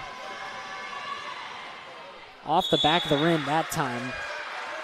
And Percy Julian gets 1 point out of that. They will have possession still. Humphrey's 3, though, the second 3 of the night for her. Still a 19-point lead for the black and gold. Less than 6 minutes to play. Percy Julian with possession here with Brinson. Bounce passes back up top to Thomas. Now Robinson facing a little bit of pressure as she gives back to Thomas again. Now a pass stolen away. Culpepper again. Coast to coast goes up and lays it in. Layla Culpepper has been huge on the steals in this second half. 56-35, Wetumpka leads it. Thomas looking inside the paint, and Robinson couldn't corral it. It was deflected, I believe, last touch by Queen Ballard, and Percy Julian retains possession for the moment. Inbounding from the baseline, got it to Brinson, immediately pulls a 3 and cashes it. Big shot there from Brinson. Whistle called against Wetumpka, a travel there right after the inbound. They gave it to Richardson, and she immediately took a couple steps. So an 18-point lead for Wetumpka. Percy Julian does have possession again after that. From the baseline, Hicks inbounding to Brinson. Bounce pass back to Hicks in that far corner. She drives down the lane, or down the baseline, that is. Couldn't get something to fall. And a jump ball called on the rebound effort between Hicks and Culpepper in favor of Percy Julian. Kind of interested to see the jump ball call there, because you had the Percy Julian defender reaching around the back of Culpepper. Thought that might get called for a reach, but officials disagree. Now 5:10 left. They do get it in to Robinson up top. Hicks with it. She'll pull along too. No good. And rebound now from Humphrey. 5 minutes left to play. Humphrey will give to Banks up top. Pass to Richardson. Had a look for 3. She won't take it. Instead gives to Ballard in the post. Going up for it. No good.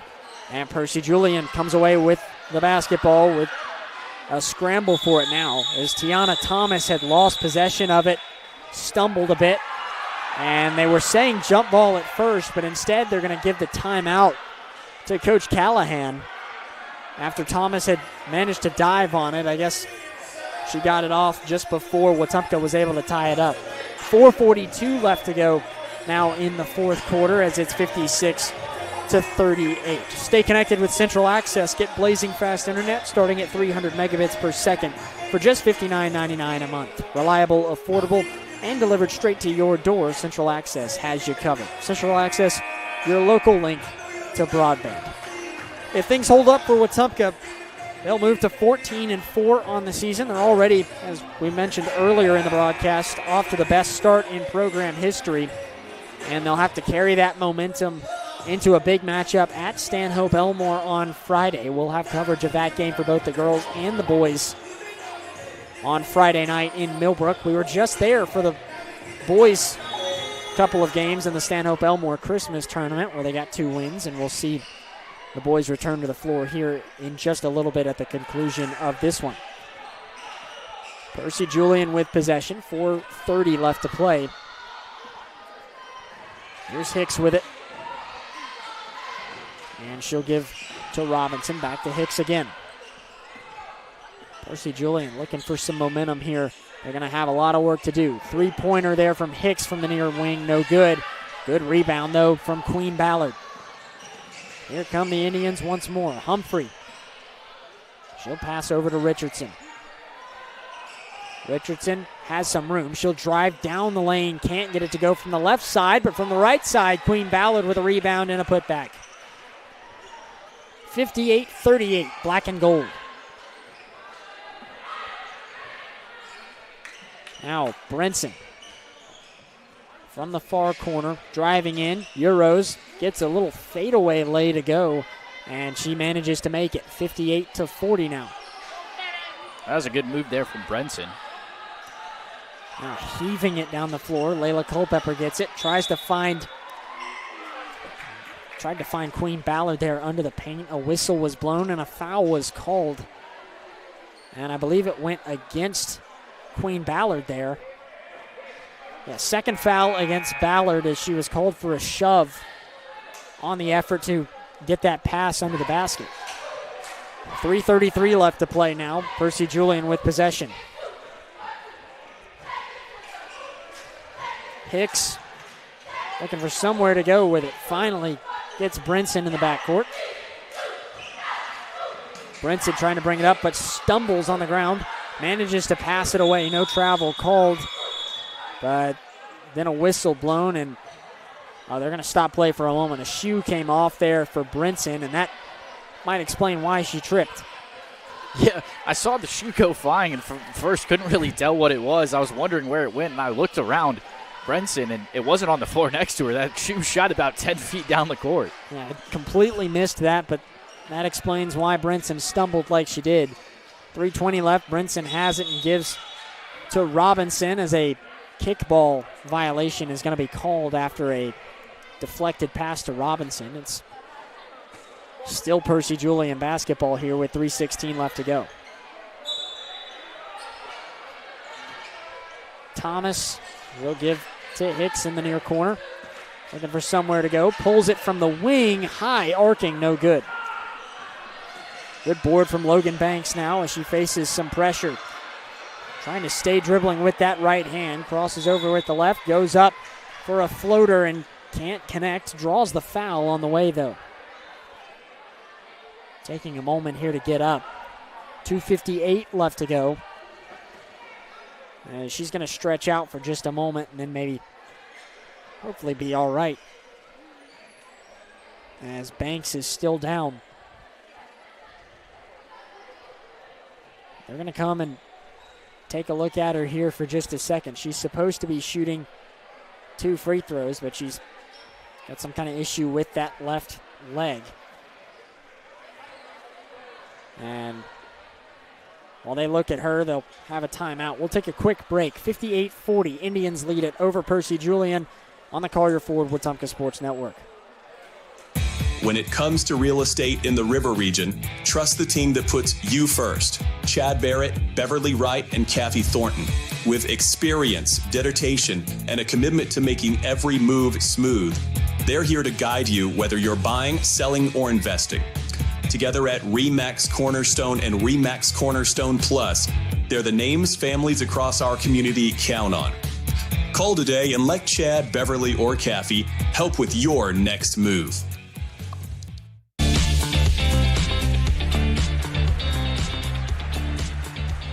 Well, fortunate to see Logan Banks get up and be all right, as they had to come look at her for just a moment, but she seems to be just fine now and hobbling just a little bit as she heads to the bench. And I believe someone else will have to shoot these free throws for her unless she's able. Looks like Lexi Smith is going to be doing so instead.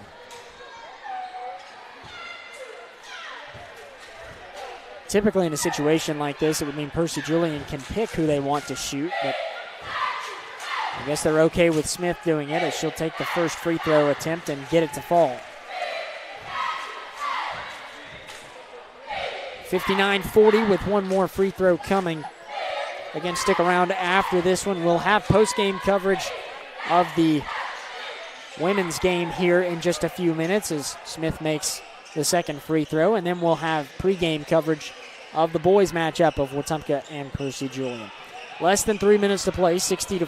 Wetumpka leads it over the Phoenix as Percy Julian looked inside there, couldn't get anything to fall from Thomas, and Wetumpka coming away with possession again. Again, wouldn't expect them to be in a lot of urgency, but they don't seem to really be paying much attention to the clock. They pass inside to Ballard, who quickly manages to get another bucket to fall.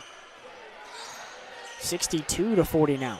And managed to get a lay to go. 62-42 now with just over 2 minutes to play. Layla Culpepper trapped in the far corner as she has it deflected out of bounds. Last touched by Percy Julian. Good trap effort there for Percy Julian with Brinson and Hicks.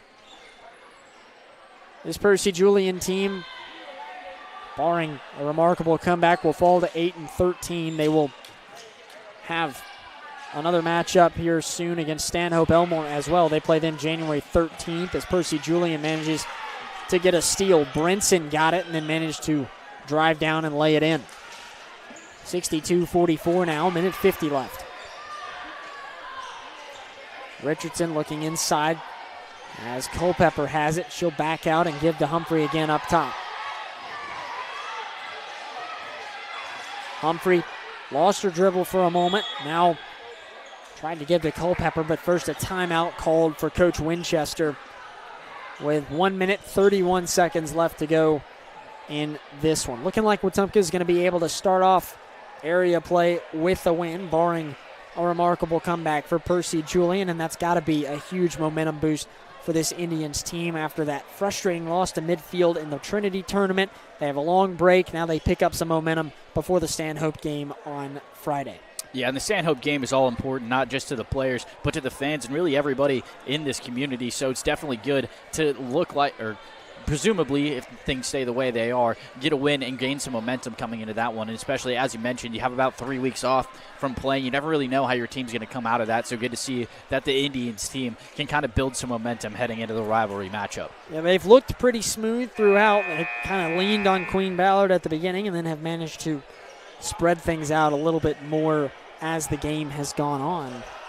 Again, we'll talk with Coach Winchester about that here in just a few minutes after the conclusion of this one, as Wetumpka will get the inbound here to Maya Richardson. Richardson racing up the floor now. She'll do it all herself. Drives in and gets a layup. 64-44 now. Tiana Thomas for Percy Julian. She'll bring it up now. A whistle and a carry called against Thomas with 1:09 left. Frustrating turnover there for the Phoenix as Thomas ran into a little bit of traffic right at that half-court line and just picked up her dribble there for just a brief moment and gets called for it. Now Smith has it. She'll take a shot there from the far side of the baseline. Can't connect on the two-point effort. And Percy Julian was racing back down. Travel is called this time against Amari Brooks, making her first appearance of the night. 1:01 left now. Wetumpka with it again. Humphrey will lob one to Ballard in the post, kicking out. Humphrey now pump fakes, looks back inside again. Ballard under the basket, and this time I believe she drops it. No, they're going to call a foul against Wetumpka instead. Or pardon, not a foul, just a violation. Ballard was sitting there waiting in the paint for way too long. 64-44 now, 45 seconds left to go. Brinson driving in, and she will draw a foul now off of Queen Ballard on the layup effort. 40 seconds left, and Brinson will be shooting two.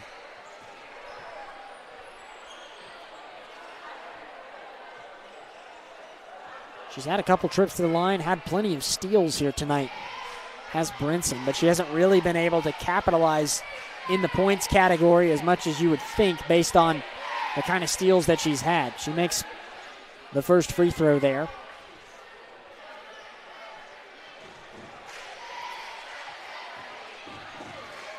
She is sitting with 13 points at the moment with that free throw made just a moment ago.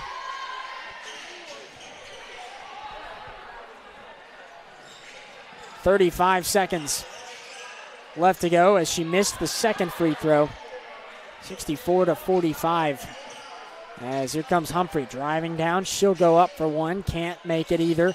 And Percy Julian comes away with the rebound. Tiana Thomas with the last 20 seconds on the clock. We'll see what Percy Julian can do with it. Jumper from the free throw line, no good. Ballard with a rebound and a pass to Humphrey. 10 seconds left now. And Humphrey trying to run away here and just bleed out the rest of this clock. 5 seconds. And this should be it. Smith will get it, and that will end it. Wetumpka wins it 64-45 over Percy Julian to get a big win in area play in the first game of the area portion of the season over Percy Julian. 64-45, our final score. We'll take a break. When we come back, we'll talk with head coach Harriet Winchester about the win over the Phoenix on the Collier Ford Wetumpka Sports Network from Radio Alabama Sports. Hi, I'm Kathy Thornton with RE/MAX Cornerstone Plus. Helping families here in the River region is more than a job, it's personal. I take the time to listen, understand what you need, and fight to get you the best deal possible. Whether you're buying or selling in Central Alabama, let's work together to make it happen. I'm Kathy Thornton at RE/MAX Cornerstone Plus, here to help you every step of the way. We believe in doing things right the first time. That's the promise behind Finish Line Garage Floor Systems. Powered by Precision Floor Care, our custom garage floor systems are designed to be tough, stylish, and built for the long haul. With a team rooted right here in the community, we deliver quality you can count on. Finish Line Garage Floor Systems. Let them rest on the best. Visit FinishLineGarageFloors.com today.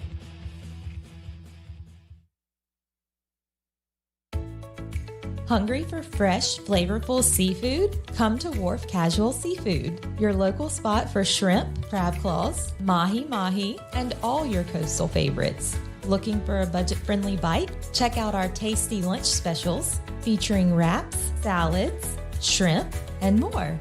Wharf Casual Seafood, wharfcasualseafood.com. The coast is here. At First Community Bank of Central Alabama, banking's about real relationships, trust, kindness, and a shared commitment to making life better. As your neighbor and partner across Elmore and Autauga counties, we're here for you, whether you're planning your future, buying your first home, or building your wealth. With our local knowledge and heartfelt support, you can count on us. First Community Bank of Central Alabama. Let's do life together. Member FDIC, Equal Housing Lender. When it comes to real estate in the River region, trust the team that puts you first. Chad Barrett, Beverly Wright, and Kathy Thornton. With experience, dedication, and a commitment to making every move smooth, they're here to guide you whether you're buying, selling, or investing. Together at RE/MAX Cornerstone and RE/MAX Cornerstone Plus, they're the names families across our community count on. Call today and let Chad, Beverly, or Kathy help with your next move. In Wetumpka, we take pride in our hometown. And so does Brent Turner, owner of Precision Floor Care. A Wetumpka graduate and now a local small business owner, Brent built Precision Floor Care on a commitment to serve his community. From tile and grout work to stone, pavers, and concrete, Precision Floor Care delivers precise, hard surface flooring solutions that protect the places that matter most. Precision Floor Care. Precise, hard surface flooring solutions. Learn more at callpfc.com.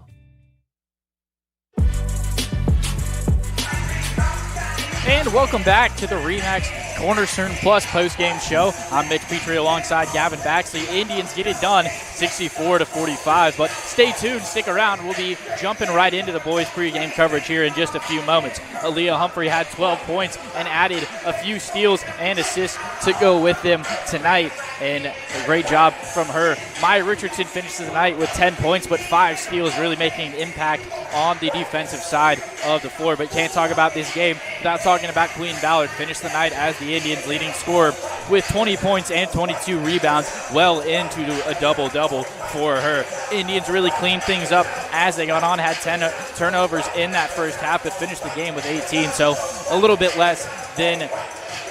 better turning the ball over, not turning the ball over in that second half, but still definitely a little bit of work to be desired.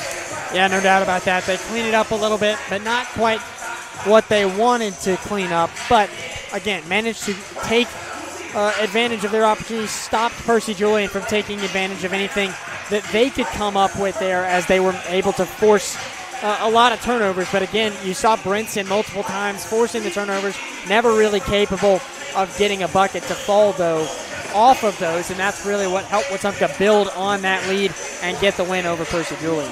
Yeah, absolutely. Good win for the Indians, but definitely could have been a little bit of a closer game. Had a couple of fast break buckets gone the way of the Phoenix. Yeah, no question. Wetumpka getting a win over Percy Julian here this evening. We were hoping to talk to Coach Winchester, but she's going to be talking with her players here, so we'll have to get ourselves ready for the boys matchup between the Indians and the Phoenix. When we return, you'll hear from Coach Stephen Thomas as Wetumpka gets ready to tip off with Percy Julian in the boys matchup on the Collier Ford Wetumpka Sports Network from Radio Alabama Sports. This is Kathy Thornton with RE/MAX Cornerstone Plus. I know buying or selling a home can feel overwhelming, but I promise you don't have to go through it alone. I'll guide you through every detail and keep things simple, clear, and stress-free. When you're ready to make a move in the River region, call me, Kathy Thornton, with RE/MAX Cornerstone Plus. At First Community Bank of Central Alabama, banking's about real relationships, trust, kindness, and a shared commitment to making life better. As your neighbor and partner across Elmore and Autauga counties, we're here for you, whether you're planning your future, buying your first home, or building your wealth. With our local knowledge and heartfelt support, you can count on us. First Community Bank of Central Alabama. Let's do life together. Member FDIC, Equal Housing Lender. Hi, I'm Kathy Thornton with RE/MAX Cornerstone Plus. Helping families here in the River region is more than a job, it's personal. I take the time to listen, understand what you need, and fight to get you the best deal possible. Whether you're buying or selling in Central Alabama, let's work together to make it happen. I'm Kathy Thornton at RE/MAX Cornerstone Plus, here to help you every step of the way.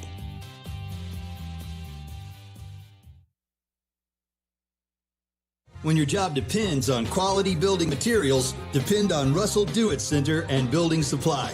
From framing lumber and roofing to concrete, drywall, and fasteners, we've got the materials to build it right and build it strong. Whether you're a contractor or a do-it-yourselfer, if you're building, you belong here. With dependable products and local service you can trust, Russell Do-It Center and Building Supply is your go-to source for building materials. Experience and knowledge from the pros. Russell Do-It Center and Building Supply. Welcome you back now as we get ready for tip-off of the boys matchup between the Indians and the Phoenix here tonight. First area game between the Indians and the Phoenix here tonight. First area game for the motivation squad. We want to, the mindset going in, we want to put together full quarters of 100% effort on the defensive end and execute on the defensive end. Play like we are. You have to be 100% those two areas because you don't want to drop or lose, especially at home. Any area games, because that sets you up down the road with the area tournament on how you position yourself. We want to be able to host our area tournament. So coming outside, we got to be laser focused. We got to be sharp on the offensive end. 100% effort on the defensive end as well. Coach Stephen Thomas with us right now, and you talk about area play. You've got 2 games this week. You go to Stanhope on Friday. You're just out there, though, for a key takeaway from the year. Yeah, putting in two games against good quality opponents.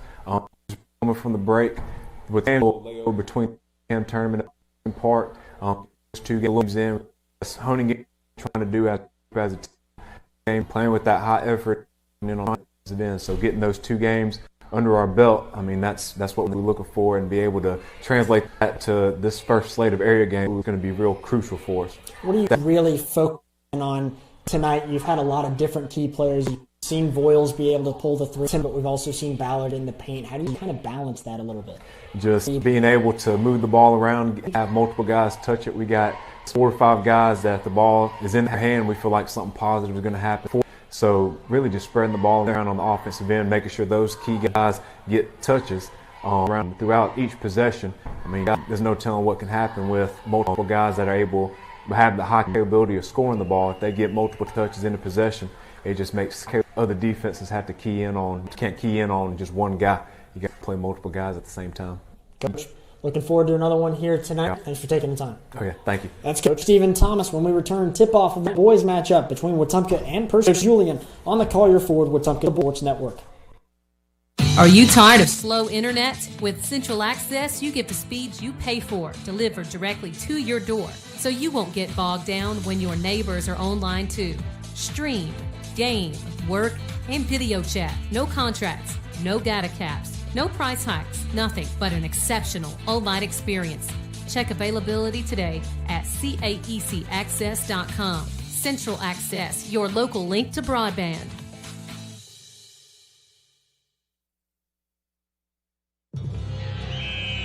When a sports injury has you sidelined, Baptist Ortho Now offers comprehensive orthopedic care with no appointment from 8 a.m. to 8 p.m. Monday through Saturday, with board-certified specialists treating injuries and expert physical therapists administering everything from sports medicine to everyday recovery treatment. Baptist Ortho Now, getting you off the bench and back in the action. East Chase across from Target. First quarter action is brought to you by State Farm agent Jackson Hagan. Like a good neighbor, State Farm agent Jackson Hagan is there. Well, we welcome you back now as Wetumpka is getting set here in just a couple moments to take on Percy Julian in the boys matchup. The Indians entering this one at a 12-6 record, while Percy Julian enters at 8-12. Gavin Baxley along with Mitch Petrie here. And Mitch, keys to the game for you. What do you have for this Indians team to get a win? Well, I got a few keys to the game here presented by RE/MAX Cornerstone Realty. First thing that comes to mind is, like Coach Thomas mentioned, get a bunch of guys involved. This team can score from just about anywhere on the floor, whether it's beyond the arc or in the paint, with guys like Caleb Ballard and John Hudson Wingard. But another thing that I would really expect this Indians team to do very well is, or at least focus on coming into this one, is really clamp down on that defense. Struggled with stopping some of the possessions in that Stanhope Christmas Classic, and definitely is something they're going to want to tighten up as they head into area play. Yeah, no question. Our keys to the game brought to you by RE/MAX Cornerstone Realty, as they are introducing the starters right now on the floor for Wetumpka and Percy Julian. For the Phoenix, Jason Harris will get a start along with Damone Porter. Lamar Anderson starting, as well as Daquan Johnson and Tahir Muhammad getting the start for Percy Julian. For the Indians, a little bit of a different lineup today. Caleb Ballard along with Andrew Voiles per the usual. Chris Robinson and Jeremiah Smiley in the lineup as well. But we'll see Tom Suddeth getting a start here today for the black and gold.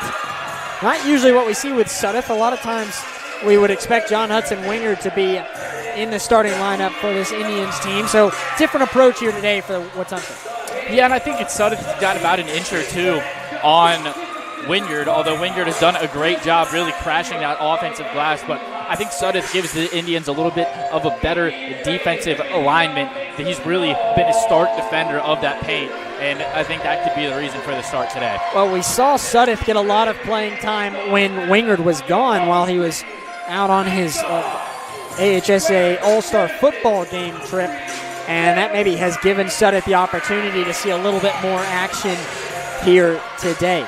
Wetumpka in their all-white jerseys with the gold trim and black numbers, while Percy Julian has bright orange uniforms with their navy blue numbering and the letters PJ High on the front of the jerseys. Both teams getting ready to go here, as we'll pause just a moment for station identification on the Collier Ford Wetumpka Sports Network from Radio Alabama Sports.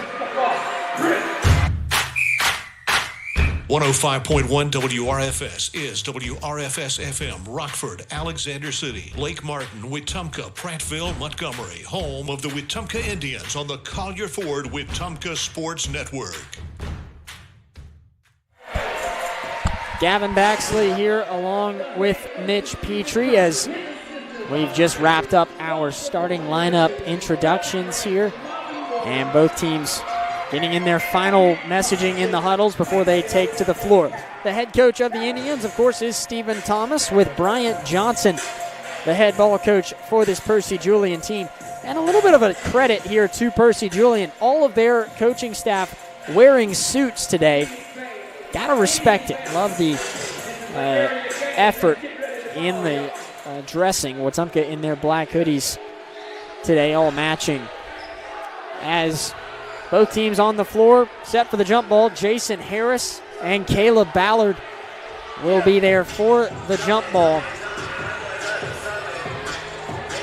Wetumpka and Percy Julian just about set to get underway after the girls got a 20-point victory. Now the Indians looking to do the same. Indians will win the jump ball. Andrew Voiles will have it. He'll pass to Smiley, but it goes out of bounds. No, he saved it, but sent it right to Jason Harris for Percy Julian. Here comes Daquan Johnson as he will give to Muhammad. A quick turnover here forced by Percy Julian. Muhammad driving inside, but gives it right over to Tom Sutton for the Indians. Voiles now for the black and gold. He'll give to Robinson, looking at Ballard. Now Voiles, long three from the far wing. Got it! Opening three for the Indians. And love to see Voiles hit his stride early. He's the best shooter on this team coming into this one, shooting 42% from beyond the arc. Percy Julian was quickly on the attack. Daquan Johnson couldn't get anything to fall, but a rebound from Porter and a putback makes it 3-2. Robinson will give to Smiley. Back to Robinson as they look at Sudduth. Now Smiley again. Near corner three, no good. Sudduth with a nice rebound. Open Voiles for three. Same spot, different result. Missed it. But Smiley there for the rebound and the putback. Now Percy Julian trying to inbound it there. It is deflected as Caleb Ballard knocked it away there for a moment. 6:44 left in the first quarter. And Percy Julian trailing 5-2 at the moment as they face a little bit of pressure bringing it up court. They finally do get it across. Porter right under the basket up against Sudduth, and he'll get the basket. Damone Porter with both buckets for Percy Julian so far. Robinson will try and pass to Smiley, but it is deflected and out of bounds.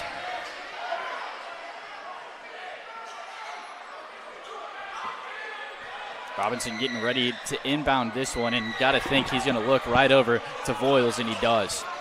Deep three. Voiles will pull that three off the front of the iron. Tom Sudduth got the board, then a putback effort from Ballard, no good, but Robinson much more successful on his attempt. And all three buckets made by different Indians, getting everybody involved early like we talked about pregame. Jason Harris there under the basket, quickly able to get it after a long pass from the backcourt. 7-6 the score now. Less than 6 minutes to go in the first quarter. Smiley giving to Ballard, scrambling for it for a moment. Whistle blown as a man falls to the deck. And this one will draw a foul, I believe. It was Jason Harris who fell. I think Harris is the one that's called for the foul as well on some contact there. Robinson inbounding and gave it to Voiles. He'll pass now to Smiley. Back to Voiles again. Indians trying to penetrate inside. They do. There's Ballard with the jam. And the crowd roars. Welcome to the ball game, Caleb. Muhammad now, as Wetumpka is letting him know. The dunk there on Lamar Anderson, and Wetumpka's student section won't let him hear anything less about it. Daquan Johnson trying to drive in, and it is rejected by Sudduth. There's Voiles. Ballard again with another jam. Timeout, Percy Julian. Well, it looks like this team and this student section are both 100% ready for area play. Indians coming out hot, and this student section alive and well. Back-to-back dunks from Caleb Ballard. A statement there from the Indians as they lead it 11-6 with 5:05 left in the first quarter on the Collier Ford Wetumpka Sports Network. First quarter action is brought to you by State Farm agent Jackson Hagan. Like a good neighbor, State Farm agent Jackson Hagan is there. – 11-6 the score after back-to-back dunks from Caleb Ballard. He's building on top of what was already some nice momentum for the Indians. They had a three-pointer made from Andrew Voiles to start the contest. And we've seen some nice defense from Tom Sudduth as well with a rejection or two. 5:05 left in the quarter as Percy Julian will inbound it and try and get some momentum of their own. Tahir Muhammad with it for the Phoenix. Muhammad looking for somewhere to go as he's being guarded heavily by Sudduth. He'll try and drive down the paint, going up for it, taken away by Sudduth. Now back to Smiley. He goes up for one and can't get the lay. There's Ballard going up, and a foul called on the putback effort. Damone Porter called for it that time.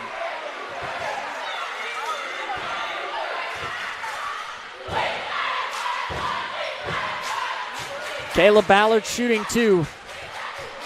And wow, Percy Julian is about to sub out their entire team here as Ballard makes the first free throw. All five of the players on the floor a moment ago now heading to the bench. A complete reset for Percy Julian as Coach Johnson of Percy Julian wants to try something different. Ernest Shuford on the floor as well as Jeremiah Chaney. We've got Chauncey Petaway out there. Cameron Ingram all on the floor for the Phoenix. Here's Ingram with it right now. Jamar Harris also on the court for the Phoenix. Ingram, bounce pass, almost stolen away, but got it over. Now Petaway under the basket. Can't go after Sudduth's great defense. Voiles will bring it back up with a 13-6 advantage. Smiley to Voiles, now around the horn, giving to Robinson. Looking for somewhere to go from that far corner. Bounce pass that goes between the legs of Smiley there. He recovers it just in time before it goes into the backcourt. But a whistle blown, and they're going to say a turnover. No, timeout. Pardon. Called by Wetumpka there. Probably a good decision on Coach Thomas's part. Things started to get a little bit out of whack there for the Indians on offense. Yeah, you had Smiley trapped up in the corner, baseline, or sideline on one side and half-court line right behind him. Didn't have anywhere really to go with it. Outstretched arms of the Percy Julian defender, and a good timeout call there from Coach Thomas. Indians have looked pretty smooth so far. That was the most disoriented possession they've had. They have a chance to redeem themselves here with that timeout being called. They'll still have it in just a couple moments. 4:03 left to go in the first quarter. Andrew Voiles will inbound from the far sideline for Wetumpka. Voiles will give to Robinson. Back to Voiles again as he loops around. He'll pass to Ballard at the top of the key. Robinson now looking for somewhere to go with it. And stolen away now. Jamar Harris manages to take it. And here comes Ernest Shuford. Shuford gives to Jamar Harris. He'll pull one right from the free throw line. And it is off to the left a bit, but a foul is called. And it'll go against Chris Robinson for Wetumpka. Two free throws coming for Percy Julian. Yeah, not sure exactly I saw what that foul call was from. It would have been some late contact if it was there. Nothing on the initial part of the shot, but may have had something on his way back down. Jamar Harris makes the first free throw. Makes it 13-7 with one more coming.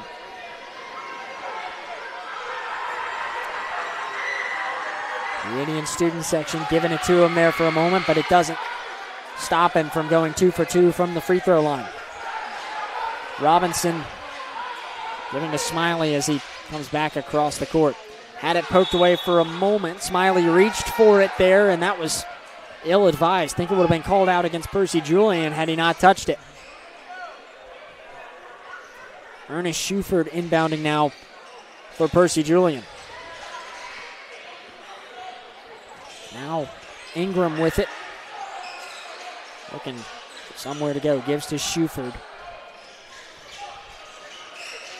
Shuford heavily covered by Voiles here as he gives to Jamar Harris again. The defense has been dialed for Wetumpka so far. Now Smiley covering Harris as he drives in, tries for a floater. Suddiff couldn't get the rebound, but he does get the rejection as Jamar Harris went up for it. Harris recovers it, pulls a jumper, no good. Suddiff on the rebound effort. It goes out of bounds, last touched by Chauncey Petaway. Another battle there on the glass that Tom Suddiff continues to win. Inbound there is poked away by Ernest Shuford. Indians had a couple, I guess, for lack of a better word, lazy turnovers in the tournament play out at Stanhope Elmore a couple weeks ago, mainly on inbound plays. As now Voiles has it in the backcourt, taken away. He just fumbled it as he tried to pass. A layup no good. Voiles recovers, then has it stolen from behind by Shuford. Here comes Percy Julian again. Cameron Ingram. Ingram back up top, slows everything down again. Shuford has it and will give to Jamar Harris. Harris looking for somewhere to go with it. He finds Shuford again up top. Having a tough time penetrating on this drive, at least for the moment. Or on this possession, that is. Shuford will give to Harris again. Lost his dribble for a moment. We are right at 2 minutes left to play in the first quarter, as now Harris can't make a hooking shot. A putback effort, no good as well. Suddiff comes away with the board. Cheney missed that putback, and now Voiles has it in the post for Wetumpka. Fade away off the spin, you bet. Great effort from Voiles. A great effort, and everything's fallen for him already. Voiles has already got 5 points for the Indians. 5 of the 15 so far, as Ballard has been a big contributor for the Indians so far as well. Three-pointer from up top is good from Cameron Ingram. And that gives Percy Julian some life now. 15-11. Minute 20 left in the first quarter. LT Davis trying to give to Voiles. Almost stolen away. Now Davis picks it up. Wide open. Ballard up for a jam again. Put him on the poster. Goodness gracious. Jeremiah Cheney went to cover it, but you're not going to stop Caleb Ballard. He draws the foul on the dunk. And I think that is by far the loudest we've heard this gym get. Caleb Ballard just showing all the flashes of athleticism and size, just getting it done everywhere for the Indians. 17-11 with a free throw coming for Wetumpka. Indians making a handful of substitutions. Miller Lombardi on the floor. John Hudson Wingard makes it on for the first time. Chauncey Petaway coming out for Percy Julian as Jason Harris will re-enter.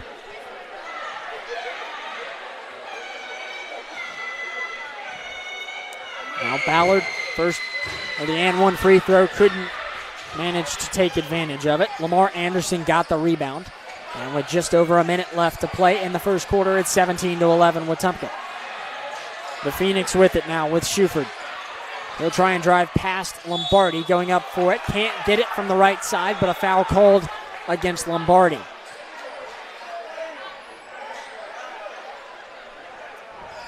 There's 52 seconds left in the quarter now as 2 free throws coming for Ernest Shuford III.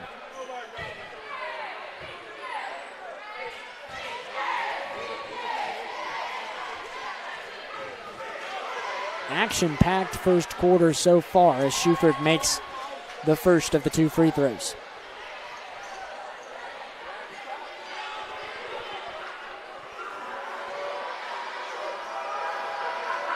One more coming in a moment. And Shuford misses the second. Rebound from Caleb Ballard. Voiles bringing it up the floor. 40 seconds left in the quarter now. Pass to Lombardi down the baseline. He'll go up with one and drops one in. 19-12 Indians. 30 seconds left in the first. Good bucket there for Lombardi. Always tricky when you're going for a layup along the baseline there. Don't have the backboard to help you out. Shuford giving to Anderson as 20 seconds are left on the clock now in the first quarter. Now Shuford with it again. He'll pass back to Anderson. He pulls a three, tries to bank it, no good. And Ballard with a rebound. Here comes Voiles down the floor. 1v4 there as he'll find Wingard, who comes in from behind, and Wingard is there for the bucket. There's the buzzer, and that will end the first quarter. Wetumpka with a remarkably exciting first quarter. 21-12, Indians on top of the Phoenix after the first 8 minutes on the Collier Ford Wetumpka Sports Network from Radio Alabama Sports.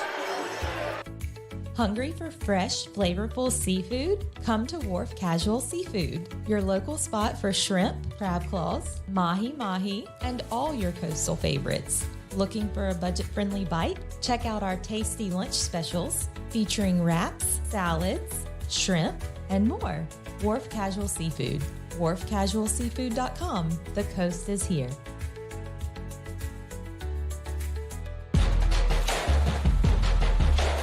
Second quarter action is brought to you by Golf Video. Live event and video production elevating your next project. Let Jackson Dean and his team make your event look like $1 million. Online at golfvideo.io. Wetumpka leads it 21-12 as we enter quarter number 2. Percy Julian will have possession to start off the second quarter of play. The Phoenix with it here as Muhammad will kick out. A three from Anderson won't go, and a rebound there from Chris Robinson. 9-point advantage for the black and gold as Robinson will bring it up, try and drive down himself. He'll go up with it, draws a foul called against Jason Harris. That's the second foul of the night already for Jason Harris, just 15 seconds into this second quarter. Robinson shooting two. Had a bucket in the first quarter. And now at the line, he'll miss the first. Trying to make it a 10-point lead as Jason Harris will come out of the ball game, and entering once again is Jeremiah Chaney for Percy Julian. Second free throw. It won't go either. Wingard almost had the rebound there, but ends up stumbling out of bounds. Indians come up empty on that possession. As here comes Tahir Muhammad working in tandem with Daquan Johnson. Johnson will give to Anderson. And Anderson now working with Porter. Muhammad with it again. 7:20 left in the second quarter. He drives inside and will lay it in. Just had the C part for him there as he drove down the left side of the lane. 21-14 the score now. Robinson to Voiles. Voiles has some room driving down the baseline. Can't get the lay, but again a foul is called at the basket. Jeremiah Chaney called for the shooting foul. Chaney just came into the ball game, immediately draws a foul, or is called for one, that is.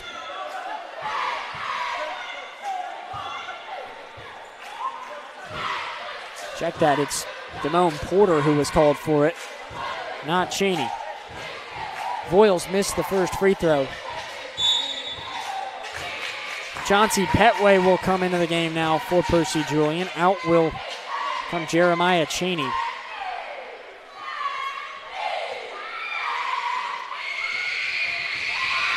Second free throw from Voiles, got that one. Indians have struggled from the free throw line early on, but they take advantage finally. 22-14 Wetumpka. 7 minutes left in the second quarter.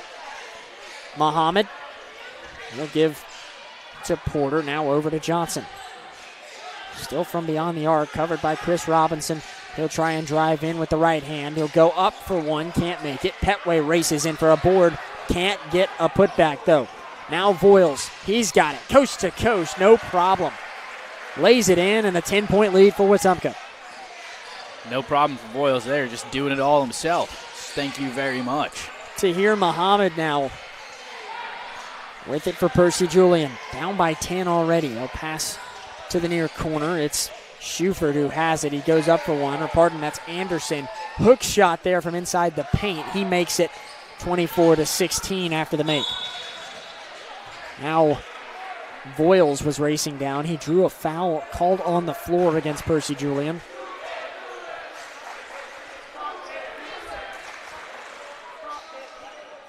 Couple substitutions now for Wetumpka. Sudduth and Ballard coming back out onto the floor, and the two of the starters for this Indians team back out on the floor. You've got 4 starters and then LT Davis out there as well, who's been a contributor early on defensively.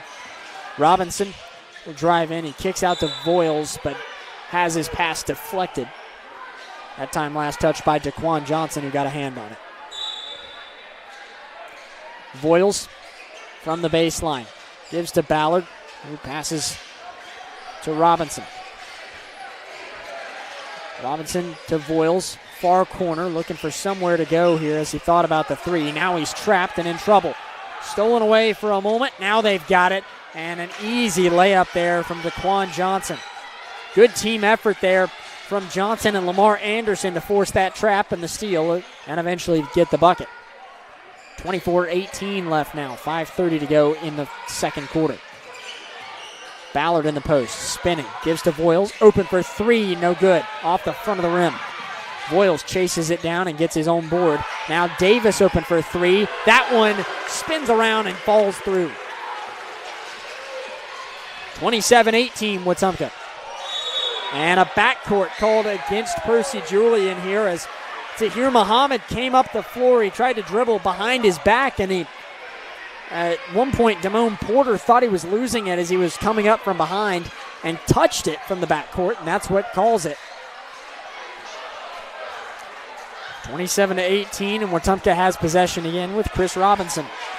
He'll try and drive down now. Takes a floater there and gets it to fall despite Petaway trying to draw the charge. No call at all as it's 29-18. Thinking about a three is Daquan Johnson. He'll think better of it and give to Damone Porter. Now Muhammad passing to Anderson. Top of the key for three. Got it.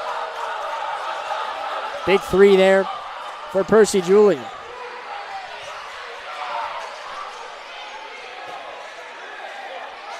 Now Robinson giving to Davis as they struggle to make it up the floor, but they finally do. Robinson with it now. He'll drive up the paint and manage to get a lay to fall and draw the foul. Heading to the free throw line for an and one is Chris Robinson.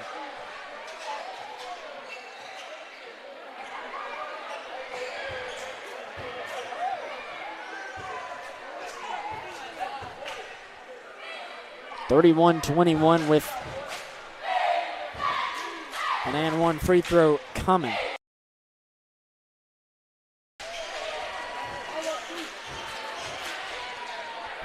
Made the free throw, and it's an 11-point advantage for Wetumpka. As a pass to the near corner there to Daquan Johnson. It will go out of bounds there. Johnson just couldn't hold on to it.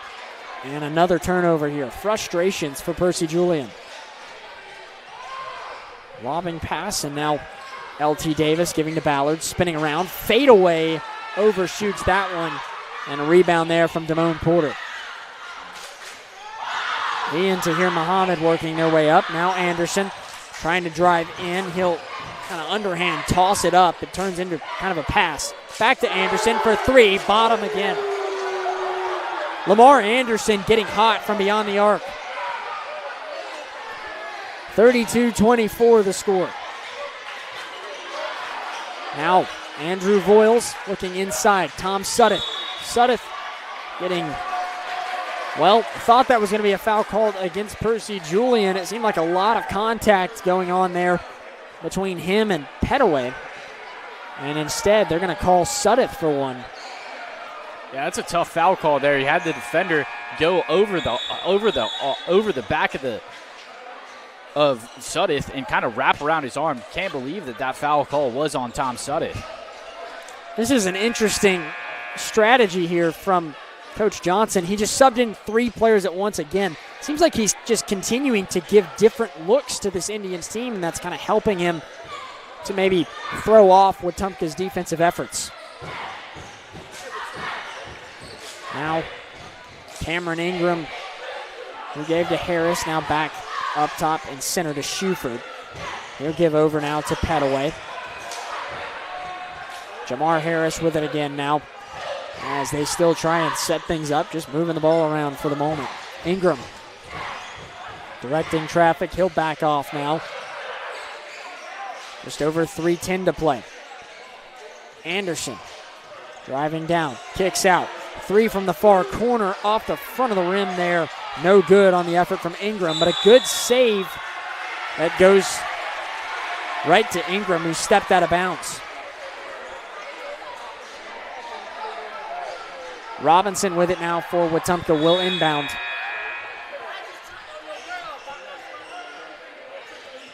More substitutions for Percy Julian now. It's Jamar Harris out there along with Damone Porter. Ernest Shuford, Cameron Ingram out there, as well as Lamar Anderson. Robinson has it stolen away there on his way to the front court, and now Cameron Ingram has it. He passes to Shuford and gives now to Anderson. Long 3 that is short. Good save effort, but it goes right to Wetumpka. Shuford was able to keep it in play. Voiles has a pass that is now deflected, picked up by Ingram. They'll race back down. And in the post here is Jamar Harris, who needs help. 3-pointer now from the far corner from Shuford, no good. Last touched again, though, by Wetumpka. I think Tom Sudduth will get credit for a block on that one. Came crashing down on the near corner and looks like he got a finger on it. Percy Julian now with it again. They'll try and drive in. Now kick out. Shuford in the near corner. Going across the way again, giving to Anderson. Back up top, Jamar Harris. Harris now drives in. Floater with the right hand. Got it. Cuts it back to a 6-point game now. Inbound stolen away for a moment. Whistle blown. And I think they're going to say Cameron Ingram stepped out of bounds before he could save it from going out. He jumped in front of the pass intended for Jeremiah Smiley, but didn't have anyone to give it to as his momentum carried him out of play. Robinson floating a pass to Smiley now as they get up court for a moment, but then it's deflected by Lamar Anderson, but out of bounds again. 2 minutes left to go in the first half. Wetumpka with possession now in the front court as they will inbound from the near sideline. Andrew Voiles directing traffic now as he'll pass it in the backcourt to Chris Robinson.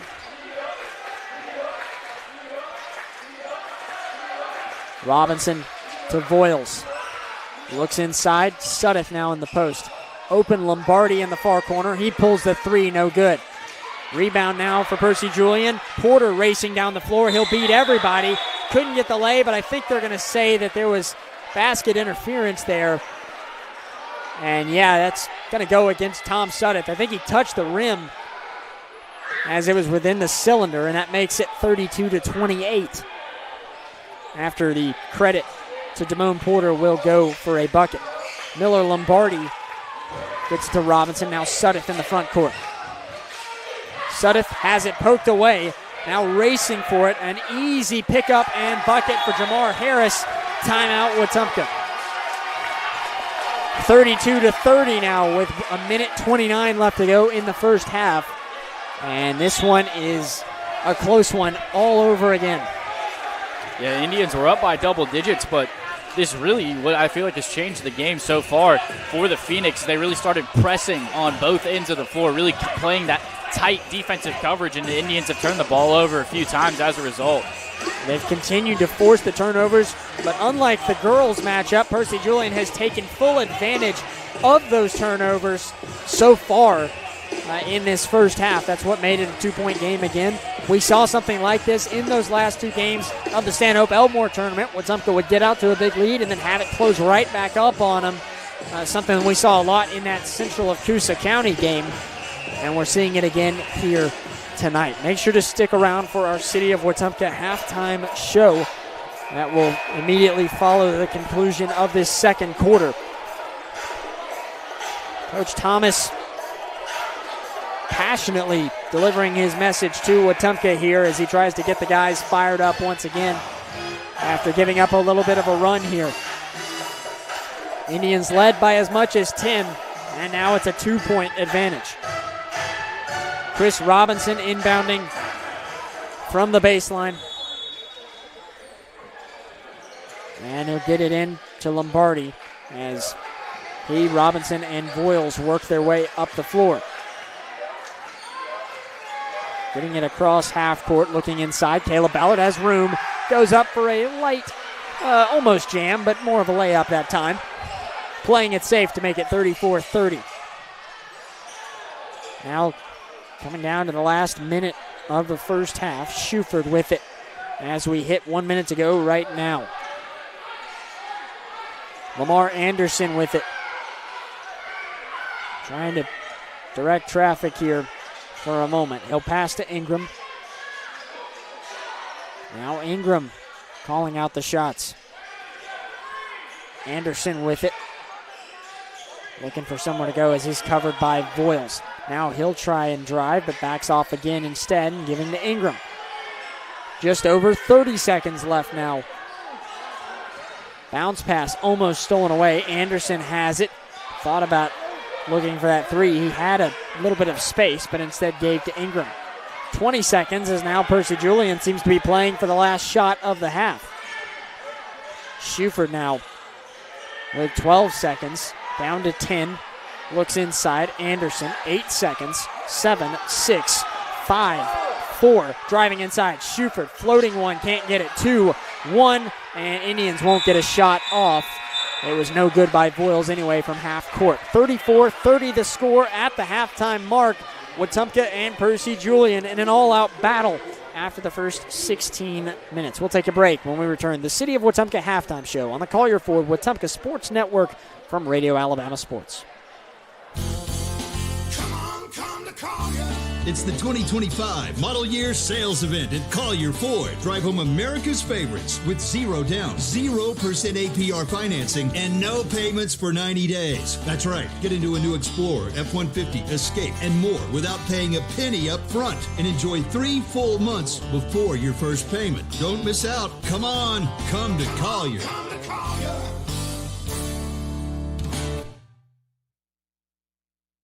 Are you tired of slow internet? With Central Access, you get the speeds you pay for delivered directly to your door, so you won't get bogged down when your neighbors are online too. Stream, game, work, and video chat. No contracts, no data caps, no price hikes, nothing but an exceptional online experience. Check availability today at caecaccess.com. Central Access, your local link to broadband. Gear up for a flavor victory at Wharf Casual Seafood. Whether you're craving seafood classics like shrimp or crab claws, or wanting to tackle a juicy burger or crisp salad, we've got your winning play.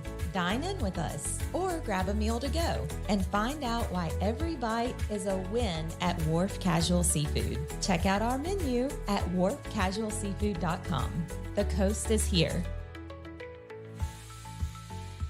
Protect what matters most with State Farm agent Jackson Hagan in Wetumpka. From auto and home to life insurance, Jackson Hagan and his dedicated team offer personalized service to ensure you have comprehensive coverage tailored to your needs. As a local agent, Jackson Hagan understands the unique challenges you face and is committed to guiding you through every step, from quotes to claims. Trust in a neighbor who truly cares. Like a good neighbor, State Farm agent Jackson Hagan is there. Call 334-478-3864 for a quote today.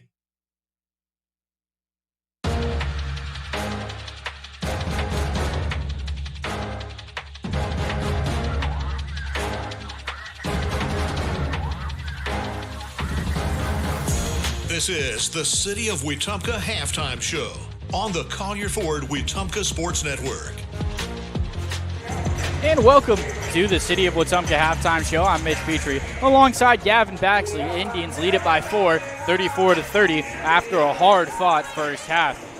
Thinking about that first half, first name that comes to mind is Caleb Ballard. He leads the way for the Indians with 9 points and had a few electrifying dunks that really got this crowd into it as well. You've got quite a few Indians who have scored points in this one, 7 different Indians getting their name in the box score.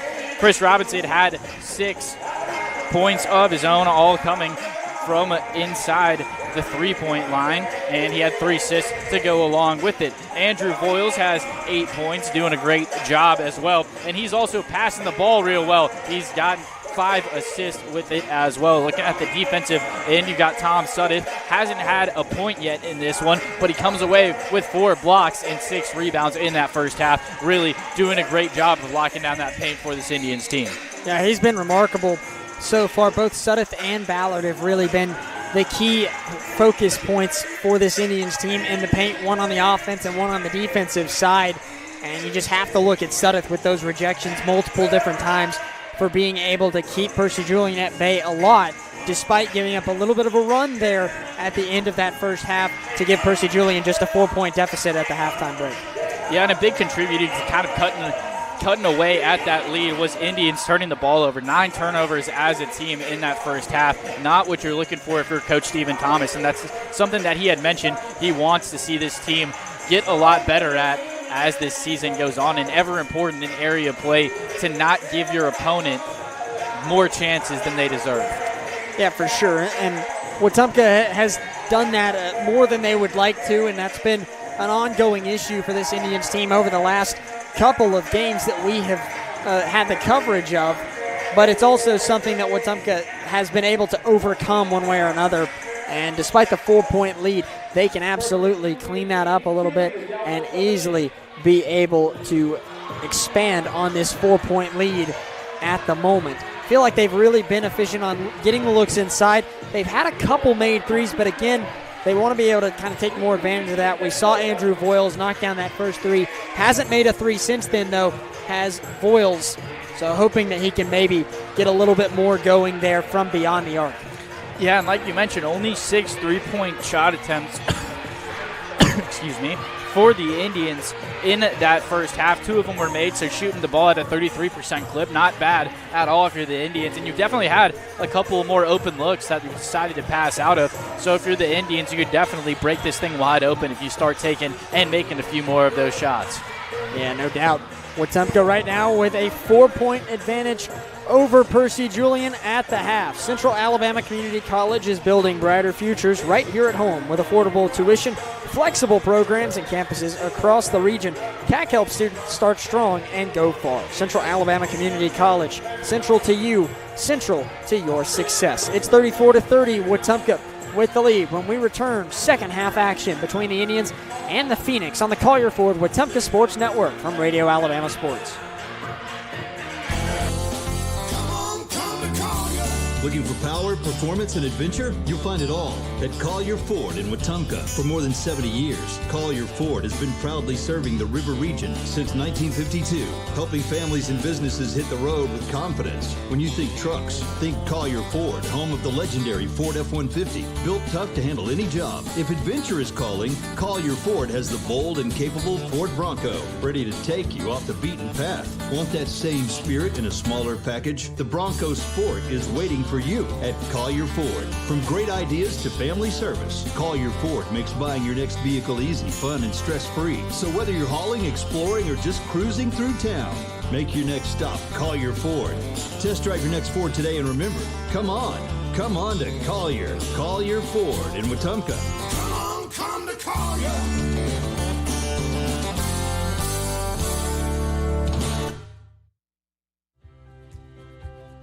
This is Beverly Wright. What I love most about real estate in Central Alabama is helping families find the right place to call home. It's not just about houses, it's about community and the memories you'll make there. If you're ready to start your journey, I'd love to help. Call me, Beverly Wright, with RE/MAX Cornerstone Realty. Looking to tackle your next home project? Look no further than Russell Do-It Center and Building Supply. With same-day pickup, ship to store, and ship to home, all available at russelldoitcenter.com. Whether it's paints, tools, lumber, or lawn care, we've got what you need with the service you can trust. So be sure to shop today at russelldoitcenter.com. russelldoitcenter.com. Experience and knowledge from the pros. Russell Do-It Center and Building Supply.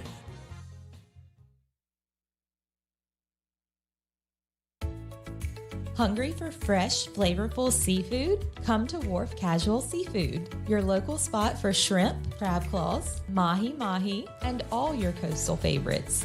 Looking for a budget-friendly bite? Check out our tasty lunch specials featuring wraps, salads, shrimp, and more.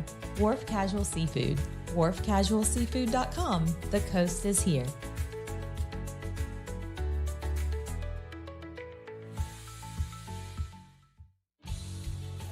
Safety starts with Montgomery Fire Equipment Company. From inspections and extinguisher service to full fire suppression systems, businesses across Alabama trust our team to protect what matters most. And now, we're hiring. We're looking for new fire technicians to join our team. If you're hardworking and ready to make a difference, this is your chance. Montgomery Fire Equipment, protecting people, property, and progress.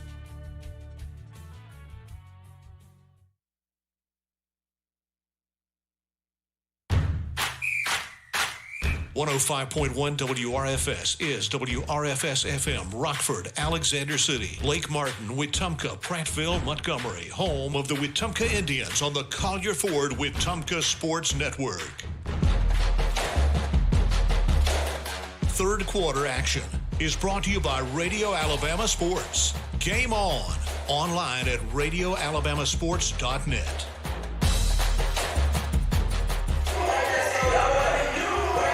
As we get ready for the third quarter of action, Wetumpka leads it 34-30 over Percy Julian at the halfway point. Gavin Baxley here alongside Mitch Petrie. As the fans are ready to go, so are the players on the floor here, breaking their respective huddles and getting ready for the last 16 minutes of play. Wetumpka led by 10 points at one point in this game and had their lead dwindle all the way to just a 2-point difference. Now they lead by 4 as we enter the third quarter of play. Wetumpka got to be a little bit more consistent in this second half. Can't give up big runs like they did in the first half. Yeah, absolutely. And if you're the Indians, you're looking to get a bucket here, coming right out of the half and get the momentum back swinging in your direction. Saw a really hot start from this Indians team in the first half. In those first couple minutes, see what they can do here at the beginning of the second half. Miller Lombardi will give to Voiles. He'll pull a three, and just like the first half, it's a made three-pointer from Andrew Voiles to start the play. 37-30, Indians with the advantage. Percy Julian now trailing by 7. Damone Porter, bounce pass to Tahir Muhammad. Jason Harris now looking to try and drive down with the right hand. Down the right side of the lane. Can't get it to go after a nice play. Couldn't finish it off. Pass now to Robinson as he's in trouble. He'll take a dribble, go up with it anyway, and got it to go. Back-to-back buckets for the Indians make it 39-30 as we're 1 minute through this third quarter.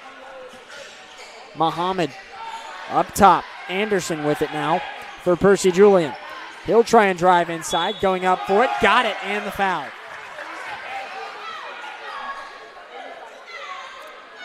Foul is called against Miller Lombardi that time, as the bucket will count, and he will shoot a free throw. 6:53 left in the third quarter. Lamar Anderson with the and one, and he can't take advantage, but a good rebound here. Damone Porter gets it for Percy Julian, and they have a chance to extend the points from this possession. 3 ball now, no good from Muhammad, and Wetumpka puts a stop to that. Voiles with it now for the Indians. He'll drive down, but then bailed on it. He gave to Lombardi. He pulls along 2, got it. Great shot from Lombardi. 41-32 Wetumpka. Coach Thomas talks about spreading the ball out, and what better way to start the half? 3 different Indians scoring 3 buckets. A shot attempt there from right under the basket wouldn't go. And now a three-pointer from Chris Robinson, no good as well. Indians will get the board, though, thanks to Sudduth. Lombardi open for 3, no good. Sudduth racing in for the rebound. A lot of contact as he comes down hard on the ground. And a whistle blown, a foul called on the rebound effort there. Jason Harris involved in that. And they're going to call this against Percy Julian as Chris Robinson will inbound. Mass substitutions again here for the Phoenix. 5 new players out on the floor with Cameron Ingram and Shuford leading the way, along with Jamar Harris. Petaway out there as well. Andrew Voiles will get the inbound. Rounding out the lineup right now for Percy Julian, Jeremiah Cheney. Here comes Voiles down the paint, though. Lost control of it, goes off his foot and out of bounds. Percy Julian retakes possession. Shuford got it into Cameron Ingram as they work together to bring it up. Shuford gives to Jamar Harris. Harris now trying to figure out what to do with it. Percy Julian getting a play ran. They give to Shuford now. Back to Harris once more. 5:30 left to go in the third. Harris to Ingram. Percy Julian trailing by 9 right now. Looking to try and cut into it here. Petaway.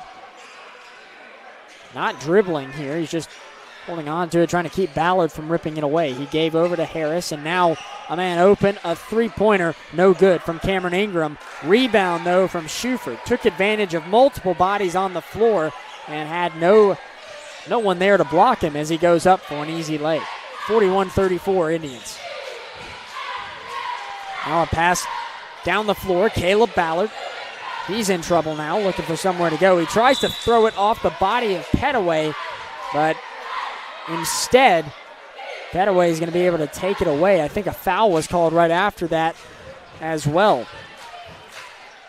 Percy Julian will inbound now in the backcourt as they got it to Ingram. Was not a foul there, by the way. It was just out of bounds, last touch by Ballard. 4:30 left in the third quarter, that is. Shuford with it. He'll bounce pass to Ingram. Ingram driving down the lane. Floater now, and it will go. A dramatic roll before it finally falls. And then Tom Sudduth there is going to be called for a violation, I guess. I think he stepped over the line as he was inbounding. And that will give possession back to Percy Julian on a costly mistake. Led by 9 a moment ago, now just 5. Petaway gives to Harris. Looks, gives to Ingram. He pulls a 3. Air ball there as Shuford got the rebound, though. And his effort was batted away. Ingram drove in and had it rejected, sent out of bounds. Percy Julian still with possession. And who else to send it out of bounds other than Tom Sudduth picking up yet another block in the box score. 4:01 left in the third quarter now. Cheney will give to Shuford. Bounce pass over to Ingram. Cameron Ingram tried to pass it, had it deflected. Now Voiles picks it up for the Indians, driving coast to coast. Can't get the lay, and a good rebound there for Percy Julian. That time it was Petaway who managed to come away with it. Jamar Harris gives over to Shuford, and we reset. Driving down the paint now is Shuford. He's in trouble and kicks back out to Petaway. Petaway now driving down the baseline, and I think he stepped out of bounds first, and he did. 3:31 left in the third now. Indians with possession and a 5-point advantage. More substitutions for Percy Julian. Petaway will come out, and Lamar Anderson goes back in. He was hot from 3 in that first half. Interested to see if he can get hot again here. Long pass to Ballard, almost stolen away. He picks it up, Euro steps, can't get the lay. LT Davis couldn't get the putback either. Indians come up empty on that trip. Now a pass to Ingram, who lost control of it, and it goes out of bounds. Last touched by the Phoenix. Well, Indians had a mistake, and then Percy Julian had one of their own. And we'll call it a wash there. 3:15 left in the third. Percy Julian with even more substitutions now. Porter on the floor with Anderson, Daquan Johnson, Tahir Muhammad, as well as Jeremiah Chaney. Caleb Ballard on the floor for the Indians as he had it. He gave to Voiles. Now over to Chris Robinson. Tom Sudduth getting set up as he'll set a pick. And now a pick and roll action that is stolen away here by Anderson. He gave it over, and an easy bucket there for Tahir Muhammad. 41-38. Voiles gives to Lombardi in the front court. Indians have numbers. Gives to Sudduth. He can't get it to go either. Great defense by the Phoenix. Here comes Lamar Anderson. He'll pull a three. Got it, and we are tied. Coach Thomas wants a timeout, and he'll get it. You can hear the Percy Julian fans now as they get excited. It is all knotted up, 41-41. 2:31 left to play in the third quarter as things are heating up for the Phoenix now as they rise up and tie it. Yeah, absolutely. And I think it all kind of started with a couple of costly turnovers on the Indians, kind of been the story of these last few games like we've discussed so much. And a good timeout call there by Coach Thomas, kind of give your guys a chance to kind of clear their heads, settle down a little bit, and try to swing back into this one. Wetumpka again had a solid lead there for a couple moments, and then Percy Julian puts together a run, and that's what puts us back knotted up. And Wetumpka with another costly turnover. Goodness. Chris Robinson inbounded to Voiles, and then Voiles was going to give it right back to Robinson. I think he stepped out of bounds, or still had a foot out of bounds when he got it. And that leads to another turnover. Now Indians are going to force one. Ballard gets it, can't get the jam though, and Percy Julian scrambles, comes away with it. Johnson gives to Anderson. He'll go with the underhand lay, couldn't get it, and we remain tied. Chris Robinson picks it up as he gives to Voiles. Voiles looking inside. Sudduth is going to be harassed there by Jeremiah Chaney, and a foul is called. Called on the floor here. Indians will inbound from the baseline. 2:02 left in the third quarter. Voiles lobs one to Ballard. Now Robinson. Back to Voiles again from the near wing as he looks back up top with Robinson. Voiles again. Inside to Ballard. Almost had it stolen away. It goes out of bounds. Last touched by Damone Porter.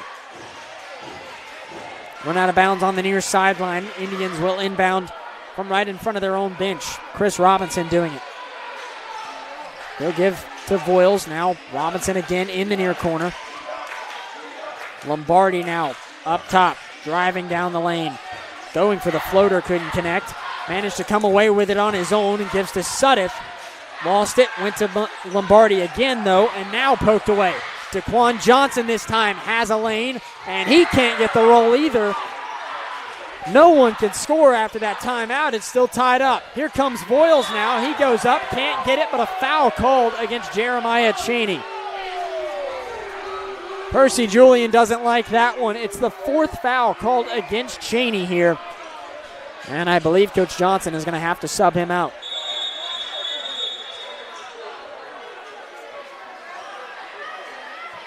Had an issue with the clock there for a moment. It kept running after the foul.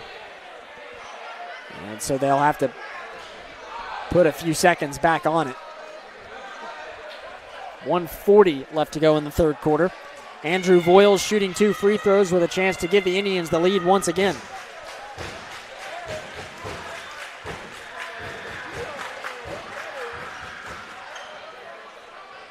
Still some discussion here with our scoreboard operator. And they're gonna have to undo the substitution here for just a moment because they're supposed to wait until in between the two free throws, and they went ahead and let him sub, so kind of just a formality here. Now Voiles will finally get to shoot the first of the two free throw attempts as he gets it to bounce off the back of the rim. Just could not get it to drop. Now they'll finally actually sub out Jeremiah Cheney, and Jason Harris will take his place. Second free throw coming for Voiles as he tries to give the Indians a 1-point advantage if he can make it. And he can't. We're still tied. Ballard with a rebound, though. He'll go up. Got it to go. And finally someone scores after that Indians timeout. Minute 30 left in the third. Indians lead at 43-41. Johnson now. He'll drive in. Floater, and he's got it. And we're tied up again. 43 each. Robinson for the Indians. Ran into some traffic. Gave to Suddeth. Suddeth with it in the paint. Goes up. Can't get it to go in the post. As Percy Julian trying to bring it up the floor, and it is poked away. Last touch, though, by Daquan Johnson. A turnover there as the Indians put some pressure in the backcourt.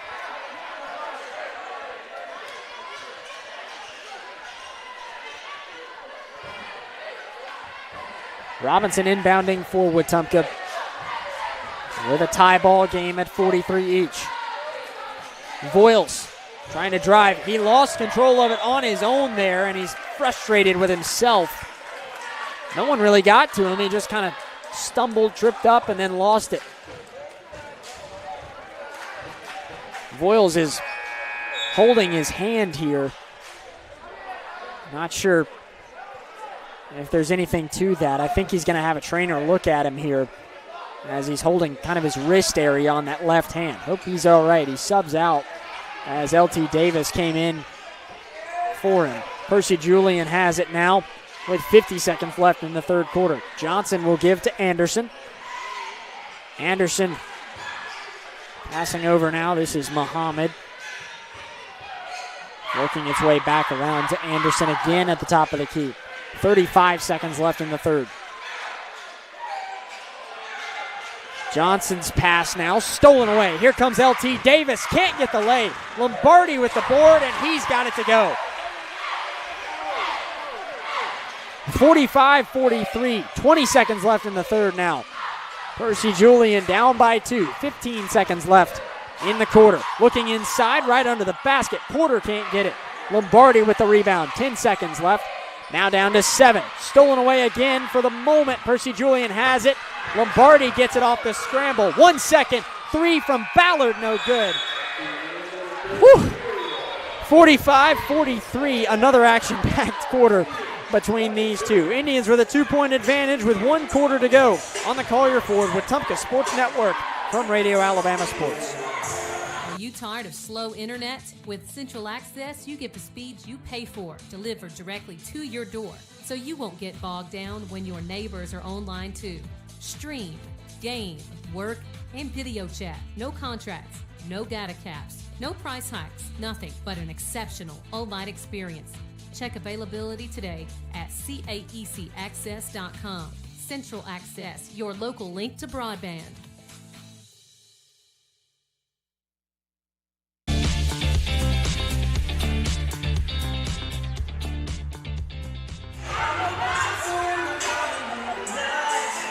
Whether it's an everyday sprain, strain, fracture, or sports injury that doesn't require a trip to the ER, Baptist Ortho now offers urgent orthopedic injury care with walk-in convenience 6 days a week. Online at baptisthealth.org. 45-43, Wetumpka leading it over Percy Julian as we enter the fourth quarter of play. Getting the student section fired up just a little bit as they just tossed out a bunch of Wetumpka basketball shirts. Love to see that. As everyone gets to throw on some black and gold now. Percy Julian will have possession to start the final quarter of play. For the Phoenix now. They'll try and get a floater to go and can't connect there from Jason Harris. Indians with the 2-point lead and possession. Lombardi has it in the backcourt there. Almost had it stolen. Now Voiles, far wing for 3, no good. Suddeth with a good rebound though. going into the post here. Bodies hit the floor. Bucket won't go. 7:30 left now. Passing over. Near corner for three. No good. And it'll go off the top of the backboard and called out of play. Daquan Johnson missed that three-pointer. Good to see Voiles back in the game. That's a guy that Indians really don't want to lose, and especially in a game as tight as this. Lombardi gives to Voiles.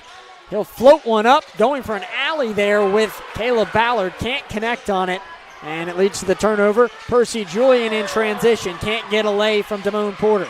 Now Chris Robinson quickly coming down the floor. He'll go up. Can't get it, but he does draw the foul and will head to the free throw line.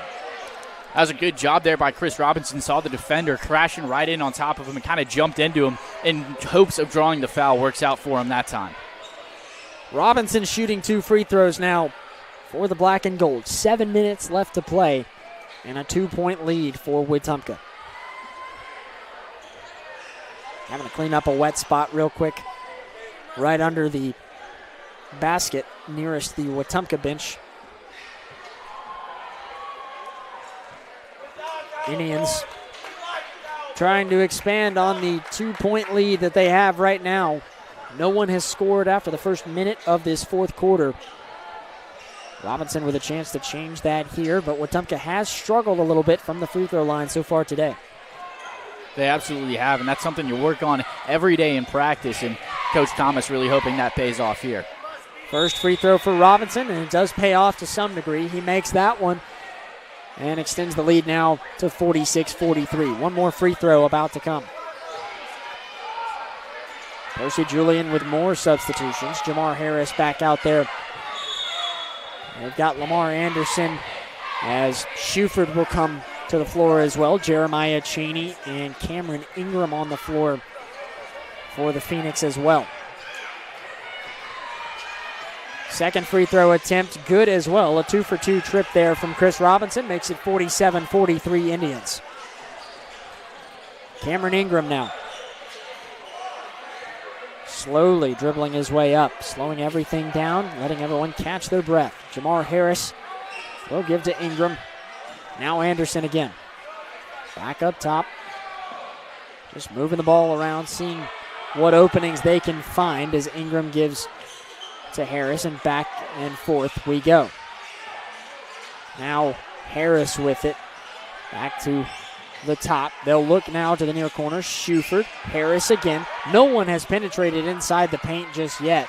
Now they'll drive in, and a travel is called against Cameron Ingram. As soon as they try to get within the arc there, they get called for the travel. Yeah, and a costly one at that. In a 4-point game, you really just can't afford to have turnovers, let alone driving to the basket. Maybe had a lane there, although Tom Sudduth was waiting and ready to greet him. Voiles will inbound for the Indians with the 4-point lead. He gives to Robinson in the backcourt, being covered by Shuford, but he'll make it up anyway. Robinson now quickly driving down the lane and lost control of it. Last touched by Robinson, and a turnover there as he just lost control after it was poked out. Ingram now will walk up the floor. A much slower pace ever since those free throws here between the two teams, specifically Percy Julian. They have been in no hurry at the moment. Shuford will bounce pass it over to Anderson. He tries to drive in, now gives to Ingram. 3 from the near corner, no good. Rebound though, and Jamar Harris gets it for Percy Julian, and they'll reset.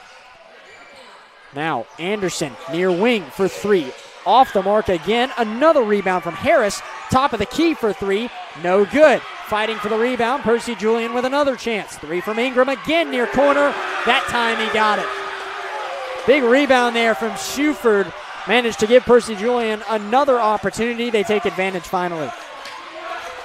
47-46 the score now. Wetumpka with the 1-point lead. Ballard in the near corner for the Indians. He'll give to Robinson. He tries to drive in. Jump pass now to Ballard, who drives in, and now a foul is called after he drove down the baseline, tried to give to Lombardi, and there was contact between Ballard and Cameron Ingram right under the basket. I think that's where the foul is going to be. And Wetumpka will retain possession. 5:08 left now in the fourth quarter. I think they actually called the foul on Cheney there, so he's got 5, and he'll have to sit on the pine for the rest of this one.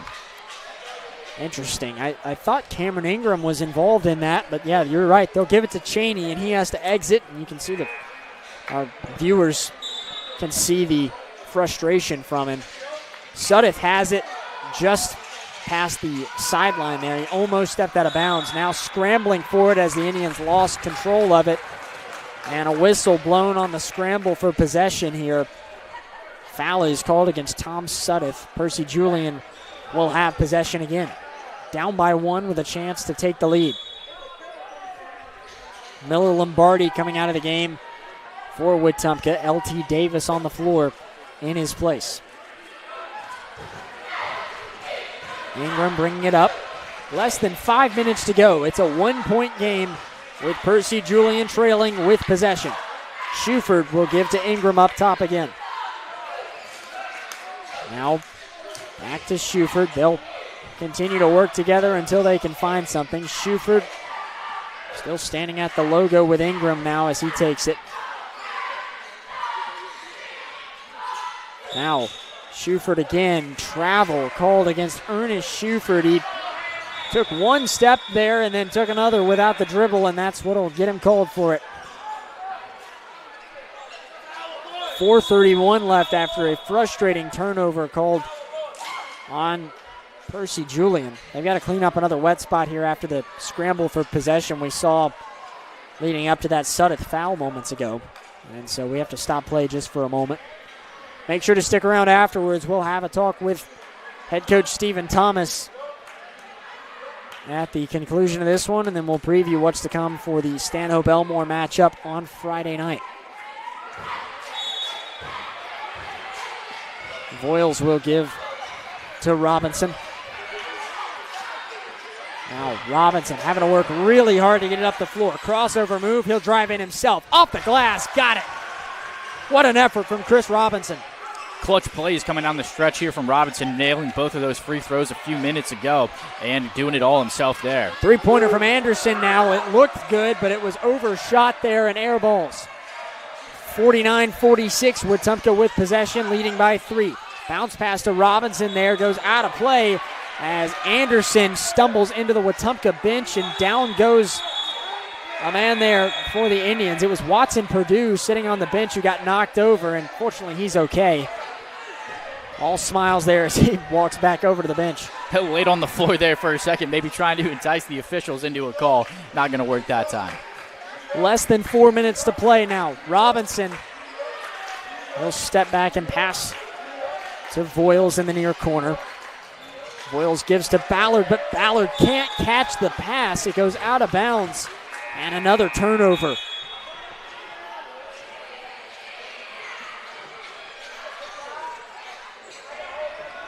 Jason Harris from the far sideline inbounding for Percy Julian as they now trail by 3. 3:45 left to play in regulation. Tahir Muhammad, he'll give to Johnson. Now near corner, 3 from Ingram. That one in and out, no good. Tom Sudeth with the rebound for the Indians. Voiles now will try and work his way up the floor and does efficiently, but then passes back to Chris Robinson, who hasn't made it across the half-court line. And another backcourt violation. And just costly errors here on the Indians. First you have the pass go out of bounds, and then just thinking Robinson was moving a little bit quicker than he was, did Voiles. Just 2 costly turnovers for the Indians. He knew as soon as it came off his hands what was going to be the call there. As now Johnson with it for Percy Julian. 3 ball, no good. Another rebound for Tom Sudeth. Robinson now will race up court, this time efficiently as he gives to Voiles. Now Ballard back to Voiles again. Pass to Robinson now. Poked away, stolen away. Pass now intercepted by LT Davis as he stops the fast break. And a lobbing pass there to Tom Sudeth, who ends up stepping out of bounds on the far end. As the pass across court there was just a little off target. And it causes a turnover where you really didn't need to throw it that far down. 2:50 left. Percy Julian with possession now. This is Jeremiah Cheney. He gives to Anderson, pulls the three, again in and out. Percy Julian's pulled multiple threes, can't connect. Now in transition, they tried to give to L.T. Davis, but he couldn't get it. And it goes out of play again. Last touch by Wetumpka. Indians got to settle down here a little bit, trying to get too ahead of themselves and just forcing themselves into really tough, long passes. Johnson from the baseline will give to Tahir Muhammad.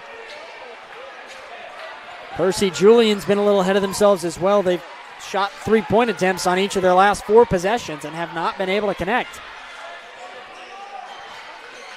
Muhammad gives to Anderson, who lobs a pass to Johnson. Looking inside now, a near alley-oop play. Jason Harris was under the basket, couldn't get anything to fall though.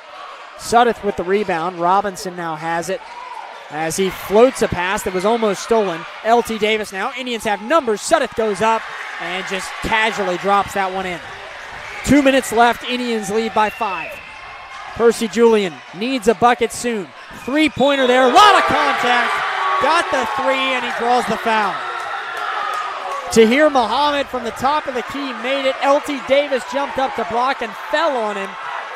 And the 3 makes it 51-49 with an and one shot coming on what could be a 4-point play.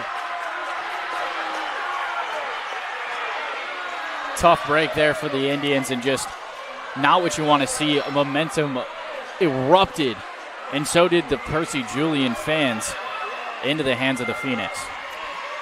4-point play opportunity. He's got it. It's 51-49, or 51-50 that is. Timeout called by Coach Johnson and Percy Julian. They needed a spark, and they certainly got one there. Minute 51 left to play in the fourth quarter, and Wetumpka only up by 1 now as Percy Julian finally finding some of that momentum again. Yeah, they've been trying threes for the last few minutes and finally got one to fall through, and it felt like it was almost do or die on that possession for the Phoenix. Really needed to get the bucket there, and they did.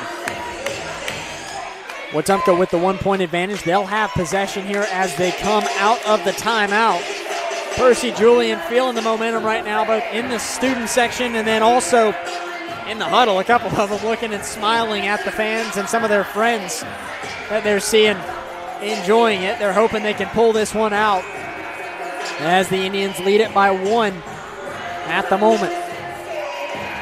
And you got to wonder what Coach Thomas might be telling his group right now after a foul on a 3-point shot there and a lot of turnovers over the last minute or so. Well, if I'm Coach Thomas, I'm telling the guys, you've got to settle down a little bit. You're forcing yourself into bad positions. You got to let the game come to you a little bit. You can't make everything happen all at once. Back on the floor now. Chris Robinson will inbound for the Indians. Percy Julian looking like they're going to press in the full court now.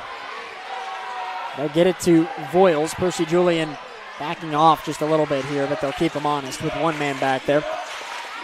Robinson and Voiles working together there. Poked away, now stolen. Here comes Percy Julian with numbers. Anderson goes up, rejected, though, by Robinson. Here's Andrew Voiles to Lombardi, wide open for 3, no good. Ballard with a rebound, goes up, can't get it off the glass, but he draws the foul and he'll go to the free throw line. Clutchest player of the night for the Indians, Chris Robinson. He is always there, it seems, when the Indians need him. What a chase down block to stop the Phoenix from taking a lead. Caleb Ballard now shooting 2 as he'll try and extend this 1-point lead for Wetumpka. 51-50 the score, a minute 28 left to play. And I think it goes without saying here, absolutely huge free throws coming at the line for Caleb Ballard. Well, one side getting ready to get loud while the Indian side of the stands has gone silent here. Ballard makes the first free throw. Make it 52-50. Miller Lombardi coming out, L.T. Davis coming back on the floor. It's Sudduth, Robinson, Ballard shooting the free throw here with L.T. Davis and Andrew Voiles. Voiles is standing all the way under the Percy Julian goal as Ballard makes that free throw. He was making sure that Cameron Ingram couldn't cherry pick the play there. It's 53-50. There's 1 minute, 20 seconds left to go in regulation. Now, a three-pointer from Johnson, no good. Indians come away with the rebound here with 1:10 left. Robinson has it stolen, then slapped away out of bounds. They're going to say in favor of Wetumpka. Coach Johnson is not thrilled about that call, and neither are the Percy Julian fans, but both guys probably got a hand on it. It's just a toss-up call there that goes the way of the Indians. 1:06 left now as Robinson will have to inbound, something they've struggled with. They find Ballard wide open, jams it down. 55-50, Wetumpka up by 5, 1 minute left. Three-pointer for Percy Julian, no good. Sudeth can't get the rebound now, but Ballard can. Voiles now with it, timeout called by Wetumpka. 52 seconds left to go, and they lead it by 5. They have not updated this scoreboard yet, by the way. It should be 55-50, but right now it says 53-50. There we go. They finally put Ballard's dunk on the board, and man, that was a huge play. They just left Ballard wide open, and with a cross-court pass, Chris Robinson found him, and nobody at home in front of him. Percy Julian with a big disadvantage now. Their clock is running again on the scoreboard. They've got to fix this. They've had multiple issues here with the scoreboard, and they'll reset it. It should be about 54 seconds on the clock once they get it fixed. Percy Julian here with a disadvantage of 5 points. That's 2 possessions, and Wetumpka will have possession here. They've got to find a way here. They put the clock all the way back to 1 minute and 1 second. That is way more than what it said at the timeout. Coach Thomas is furious about this. This is wrong. They've added an additional 7 seconds after they called the timeout. You know, you heard us say 54 seconds. I promise we were reading it correctly. And now they've put it back to 101. Still waiting for the inbound. Coach Thomas still pleading his case. You can hear it getting loud here. Percy Julian started making noise, so Wetumpka decided to one-up him on the other end. 1:01 left. Chris Robinson will inbound for the Indians. Got to get this one in clean. Gets it to Voiles safely, trying to steal it away and can't. Voiles gives to Robinson. Now Lombardi down in the post here. That's Ballard, gives to Robinson. He goes up, can't get it, but gets his own board. Voiles has it now, 45 seconds left. Robinson again, pass to Lombardi. They're going to keep moving it around. Percy Julian's going to have to foul at some point here. Sudeth to Robinson. Now Lombardi again. Ballard goes up. He can't make it. Lombardi there as he will get it to go in the paint. 30 seconds left. 7-point lead for Wetumpka. Percy Julian with a quick three. Well off target there. No good from Ingram. And Andrew Voiles gets it. 20 seconds left. This one should belong to the black and gold here with 19 seconds left. Foul is called against Percy Julian. Wetumpka feeling it now. They think they're going to come away with the victory. But you got to make sure that you execute these last 19 seconds cleanly one way or another. Yeah, absolutely. This is a time when you absolutely cannot have a turnover. Indians are forced to inbound it at least one more time in this possession. They can foul right away, and they'll send them into the bonus and hence to the charity stripe, but you've got to avoid the turnover at all costs on this inbound. Indians will come out and try and execute this cleanly. If they can get it in bounds, they can just about seal it after taking what is now a 3-score lead, barring a remarkable play like we saw in that 4-point play earlier. Robinson inbounding for Wetumpka. 19.4 seconds left. He'll give it to Voiles. Voiles now fires one to Lombardi. and they turn it over. Percy Julian with it, 13 seconds. Going quickly down the floor, gets the layup there, timeout called. 9 seconds, 9.5 seconds that is, and it's 57-52 now. Percy Julian cuts into it. And this is where you've got a foul on this inbound. Yeah, absolutely. You got to send Wetumpka right to the line and hope that they miss both. And then even with 9.5 seconds, you're still down 2 buckets. You got to make something happen real quickly if you're the Phoenix. I'm surprised that they have not fouled already. It's been a struggle from the line for Wetumpka, something they really have not been the greatest at throughout this season. And Percy Julian, had they decided to foul, maybe would have been able to stop Wetumpka from a couple buckets and saved a little bit of clock as well. Five-point advantage here for Wetumpka. Chris Robinson inbound.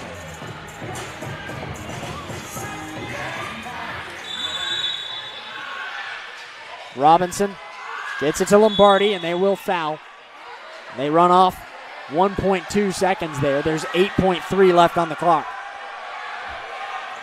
It'll be a tall task for Wetumpka, or for Percy Julian, that is, to come away with this as they trail by 5.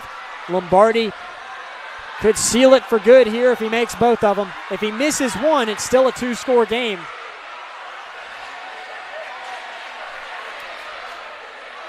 Lombardi shooting 2. First one will take a unfriendly bounce there. It went up, took a couple of hops, and then finally dropped out. You miss again, you're still down by 5 here for Percy Julian if Lombardi can't connect. He will miss both of them. Ballard gets the rebound instead, and a travel called against Ballard. It does run off some clock, though, as they scrambled for that ball. 6.2 seconds left, and this is going to take a remarkable effort to get a bucket here with enough time to still foul and get one more. Harris has to inbound. He'll bounce pass it. 5 seconds. 4, 3, 2. Lost it there. Did Muhammad. 1. There's the buzzer, and this one belongs to the black and gold. Wetumpka wins it 57-52 over Percy Julian to get an area win over the Phoenix. And an absolutely huge one. We talked about it in the Stanhope Christmas Classic. You got to play some close games and see how your team responds. Not the cleanest win for the Indians, but when it came down the stretch, they gritted it out and got every bit of that win. Wetumpka battles for it and manages to come away with the win. 57-52. This one goes to Wetumpka. We'll take a break. When we come back, we'll have stats and a nice talk with Coach Stephen Thomas after the big area win on the Collier Ford Wetumpka Sports Network from Radio Alabama Sports. Looking to tackle your next home project? Look no further than Russell Do-It Center and Building Supply. With same-day pickup, ship to store, and ship to home, all available at RussellDoItCenter.com. Whether it's paints, tools, lumber, or lawn care, we've got what you need with the service you can trust. So be sure to shop today at RussellDoItCenter.com. RussellDoItCenter.com. Experience and knowledge from the pros. Russell Do-It Center and Building Supply. We believe in doing things right the first time.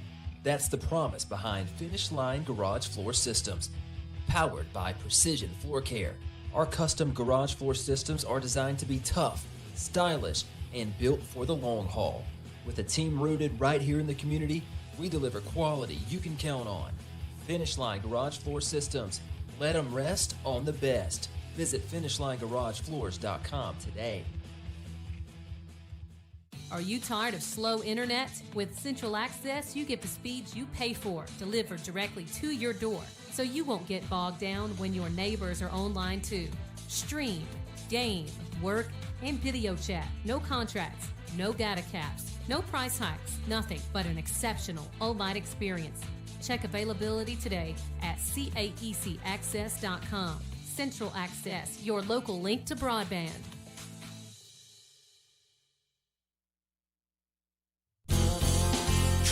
Come to Collier. It's the 2025 Model Year Sales Event at Collier Ford. Drive home America's favorites with zero down, 0% APR financing, and no payments for 90 days. That's right. Get into a new Explorer, F-150, Escape, and more without paying a penny up front. And enjoy 3 full months before your first payment. Don't miss out. Come on. Come to Collier.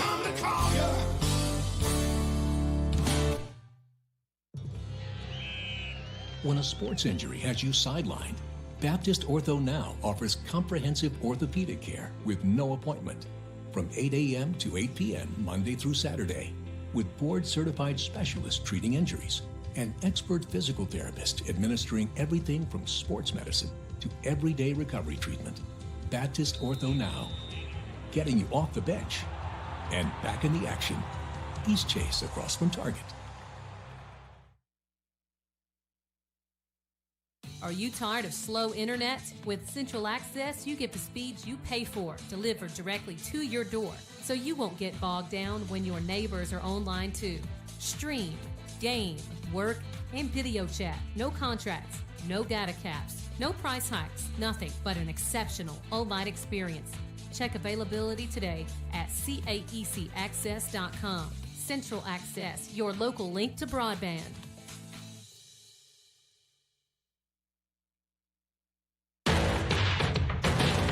This is the RE/MAX Cornerstone Plus post-game show on the Collier Ford Wetumpka Sports Network.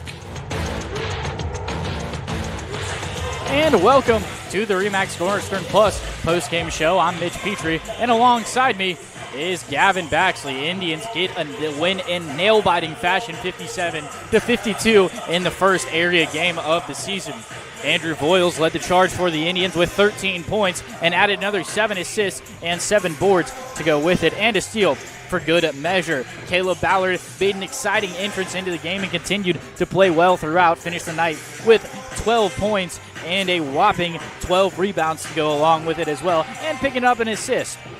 Tom Sutton made his impact mainly on the defensive side of the floor, stealing the ball twice and finishing the night with 5 blocks. A great showing in the low post for Tom Sutton. Chris Robinson shot 100% from 2, finished the night with 10 points, going 5 for 5 on 2-point field goals, missed 1 3-point field goal as well. Actually, scratch that, Robinson had 13, a couple of free throws to go with it as well. He had 6 rebounds and 6 assists, but the thing you got to talk about is 27 turnovers for the Indians. Yeah, it was a bit of a frustrating event for this Indians team, just continued to turn it over. It led to multiple opportunities for Percy Julian, and that's what kept them in it, but Wetumpka still manages to come out on top 57-52 over the Phoenix here today. We've got Coach Stephen Thomas coming on with us right now as we welcome in Coach Thomas. The Indians getting the 57-52 win, an area win for this Indians team. It was a heck of a battle there, but I'm sure you got to be glad to have been able to pull this one off.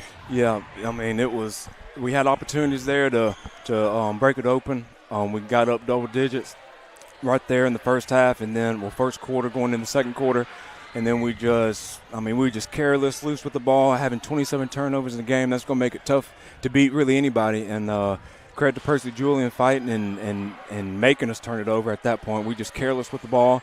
That's some things we talk about, things we take pride in, and we just got to have more pride on that side, just protecting the ball. Luckily, we got away with the win, start off the area, but we got to play better protecting the ball. We can't have 27 turnovers and give that many more opportunities to the other team. You do that, anybody's going to stay in the game with you. So we got to be able to just take care of business protecting the ball. Yeah, we were talking about the turnovers just a moment ago, and when you have that many, and you mentioned Percy Julian kind of getting the credit for that, what is it with their defense that kind of made it difficult for Wetumpka to hold on to the ball there at times? A lot of it just how they trap you just at any opportune time that they can force it, and that's kind of credit to them. They take pride in that. They really work on it, and if you're not truly prepared for it in terms of replicating it, it's hard to replicate it in practice, just because the caliber of athletes they have across the board, and just them being out and getting out there and running with it. I mean, it's hard to replicate in practice, and once it gets to in the game, you just got to have guys that just, protect the ball, strong with the ball consistently so that pressure really doesn't affect you as much throughout the course of the game. We did see some really strong performances within the post, especially Tom Suddeth getting the start today. And I'm curious, first off, on what led to him getting the start here today, and then also just your thoughts on what seemed very strong, both with blocks and a lot of rebounds tonight as well. Just Tom, the last 2 years, he's continued to progress, and he's had a great several weeks for us. And so just him finding his footing throughout the course of the season. And against Percy Julian, they kind of have more athletes that don't have his size, but he moves well to be able to keep guys in front. You saw that on the perimeter where he's picking up at the logo and all that stuff against smaller guards per se. And just him out there with that athleticism to match any type of mismatch teams may throw out if they go a little bit smaller to our size. He's just been playing great for us, and be able to rely on him on the defensive side too and grabbing the defensive boards. Like he had a bunch of key rebounds there towards the end of the game that he just went up and he got. So being able to have him on the court where he's able to pick up wherever we tell him to, and then also control the boards as well with him and Caleb, that's a luxury to have. Yeah, we saw Suddeth have a big impact, of course, but we also saw guys like Miller Lombardi come in, and he comes out with 8 points as well. It feels like as the season goes on, this team has continued to have more and more depth as the season has progressed, wouldn't you say? Yep, Miller's one that he's been playing, have been in the rotations, been a little bit started with a little bit of a shooting slump. So him just kind of being able to just be a natural scorer that he is, hitting shots. He hit a few shots the last couple games for us, McAdory as well. Over Christmas break, so he's starting to build more confidence, being able to find different spots on the floor, being able to take it off the dribble, raise up and shoot it, and also attack the basket, getting to the rim. He's just starting to find his confidence. He's another guy like Andrew Voles that comes in and just shoots as often as they can. So him seeing the shots go in, that's going to continue to build his confidence as we go forward. I know Andrew Voiles, he had a strong night, but he did have to have the trainers look at him there for just a moment. Could you just give us an update on what that was? I did see him come back in, of course. Yeah, just a little tweak. I think he tweaked his thumb there, fell on it as he came across the floor, but he's good. Good deal. 57-52 win for the Indians. Coach, appreciate you taking the time. We'll see you on Friday. Yes, sir. Thank you. That's Coach Stephen Thomas joining us there as Wetumpka gets a 57-52 win over Percy Julian. And, Mitch, your final thoughts here after this one. Yeah, and I think Coach Thomas hit the nail right on the head. Something we talked about all game long, talked about these last few games, is really just getting that turnover battle under control. This team has done a great job of being able to score and finish when the game comes down the stretch and things get a little bit tight. But if you avoid those turnovers, you maybe don't have to make so many high-pressure shots at the tail end of the game. Wetumpka getting a 5-point victory over Percy Julian. Despite the turnovers, they come away with an area win. When we come back, we'll wrap things up from this one as both the girls and boys get victories over Percy Julian tonight on the Collier Ford Wetumpka Sports Network from Radio Alabama Sports. Hi, I'm Kathy Thornton. I've built my business at RE/MAX Cornerstone Plus by being honest, dependable, and always putting my clients first. If you're ready to buy your first home, sell your current home, or just want to talk about your options, I'd love to help. Reach out today. Kathy Thornton with RE/MAX Cornerstone Plus, where neighbors become clients and clients become friends. It's never too late to take the next step. The Central Alabama Community College Adult Learning Program helps adults 18 and older earn their GED or even a high school diploma. You can also prepare for the workforce with short-term certificates in medical billing and coding, medical assisting, pharmacy technician, or hospitality and culinary.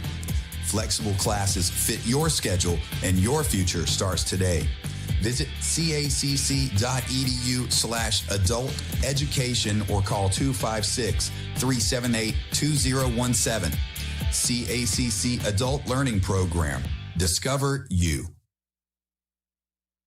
Are you tired of slow internet? With Central Access, you get the speeds you pay for delivered directly to your door, so you won't get bogged down when your neighbors are online too.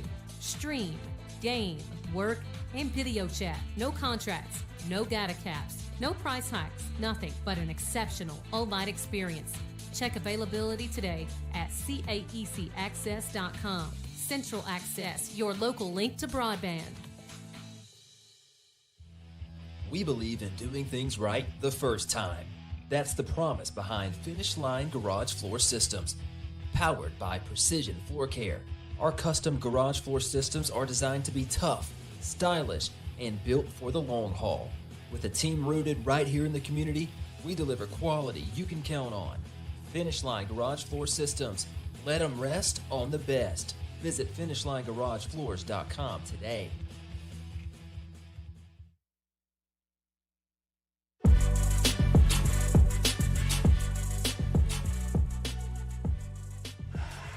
Back again for the final time tonight. Our final scores 64-45 for the Lady Indians as they beat Percy Julian. And then for the men's game, Wetumpka 57 and Percy Julian 52. The Lady Indians now hold a record of 14-4, while the men move to 13-6. Both are 1-0 in area play.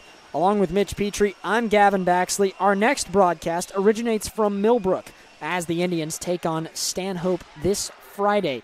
Tip-off of the girls' game is set for 6 p.m., while the boys will begin shortly after the girls' game concludes. Our broadcast will be on the air at 5:50 p.m., and our final scores tonight, once again, 64-45 in favor of the Lady Indians, and then 57-52 for the men. Wetumpka Indians basketball is an exclusive presentation of the Wetumpka Sports Network.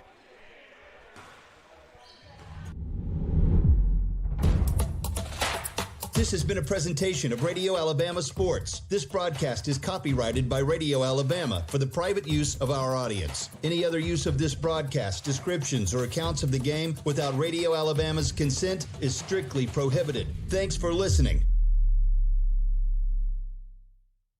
You've been listening to the Collier Ford Wetumpka Sports Network, home of the Wetumpka Indians. Presented by RE/MAX Cornerstone Realty and RE/MAX Cornerstone Realty Plus, Central Alabama Community College, and the City of Wetumpka. Sponsored in part by Collier Ford, Central Alabama Community College, RE/MAX Cornerstone Realty and RE/MAX Cornerstone Realty Plus, Baptist Health, and Baptist Ortho Now, the City of Wetumpka, Central Access, Russell Do-It Center, State Farm Agent Jackson Hagan, Wharf Casual Seafood, First Community Bank, Montgomery Fire Equipment Company, CAC Adult Learning, and Precision Floor Care. The Collier Ford Wetumpka Sports Network is a product of Radio Alabama Sports and Radio Alabama. This broadcast is copyrighted by Radio Alabama for the private use of our audience. Any other use of this broadcast, descriptions, or accounts of the game without Radio Alabama's consent is strictly prohibited. Thanks for listening.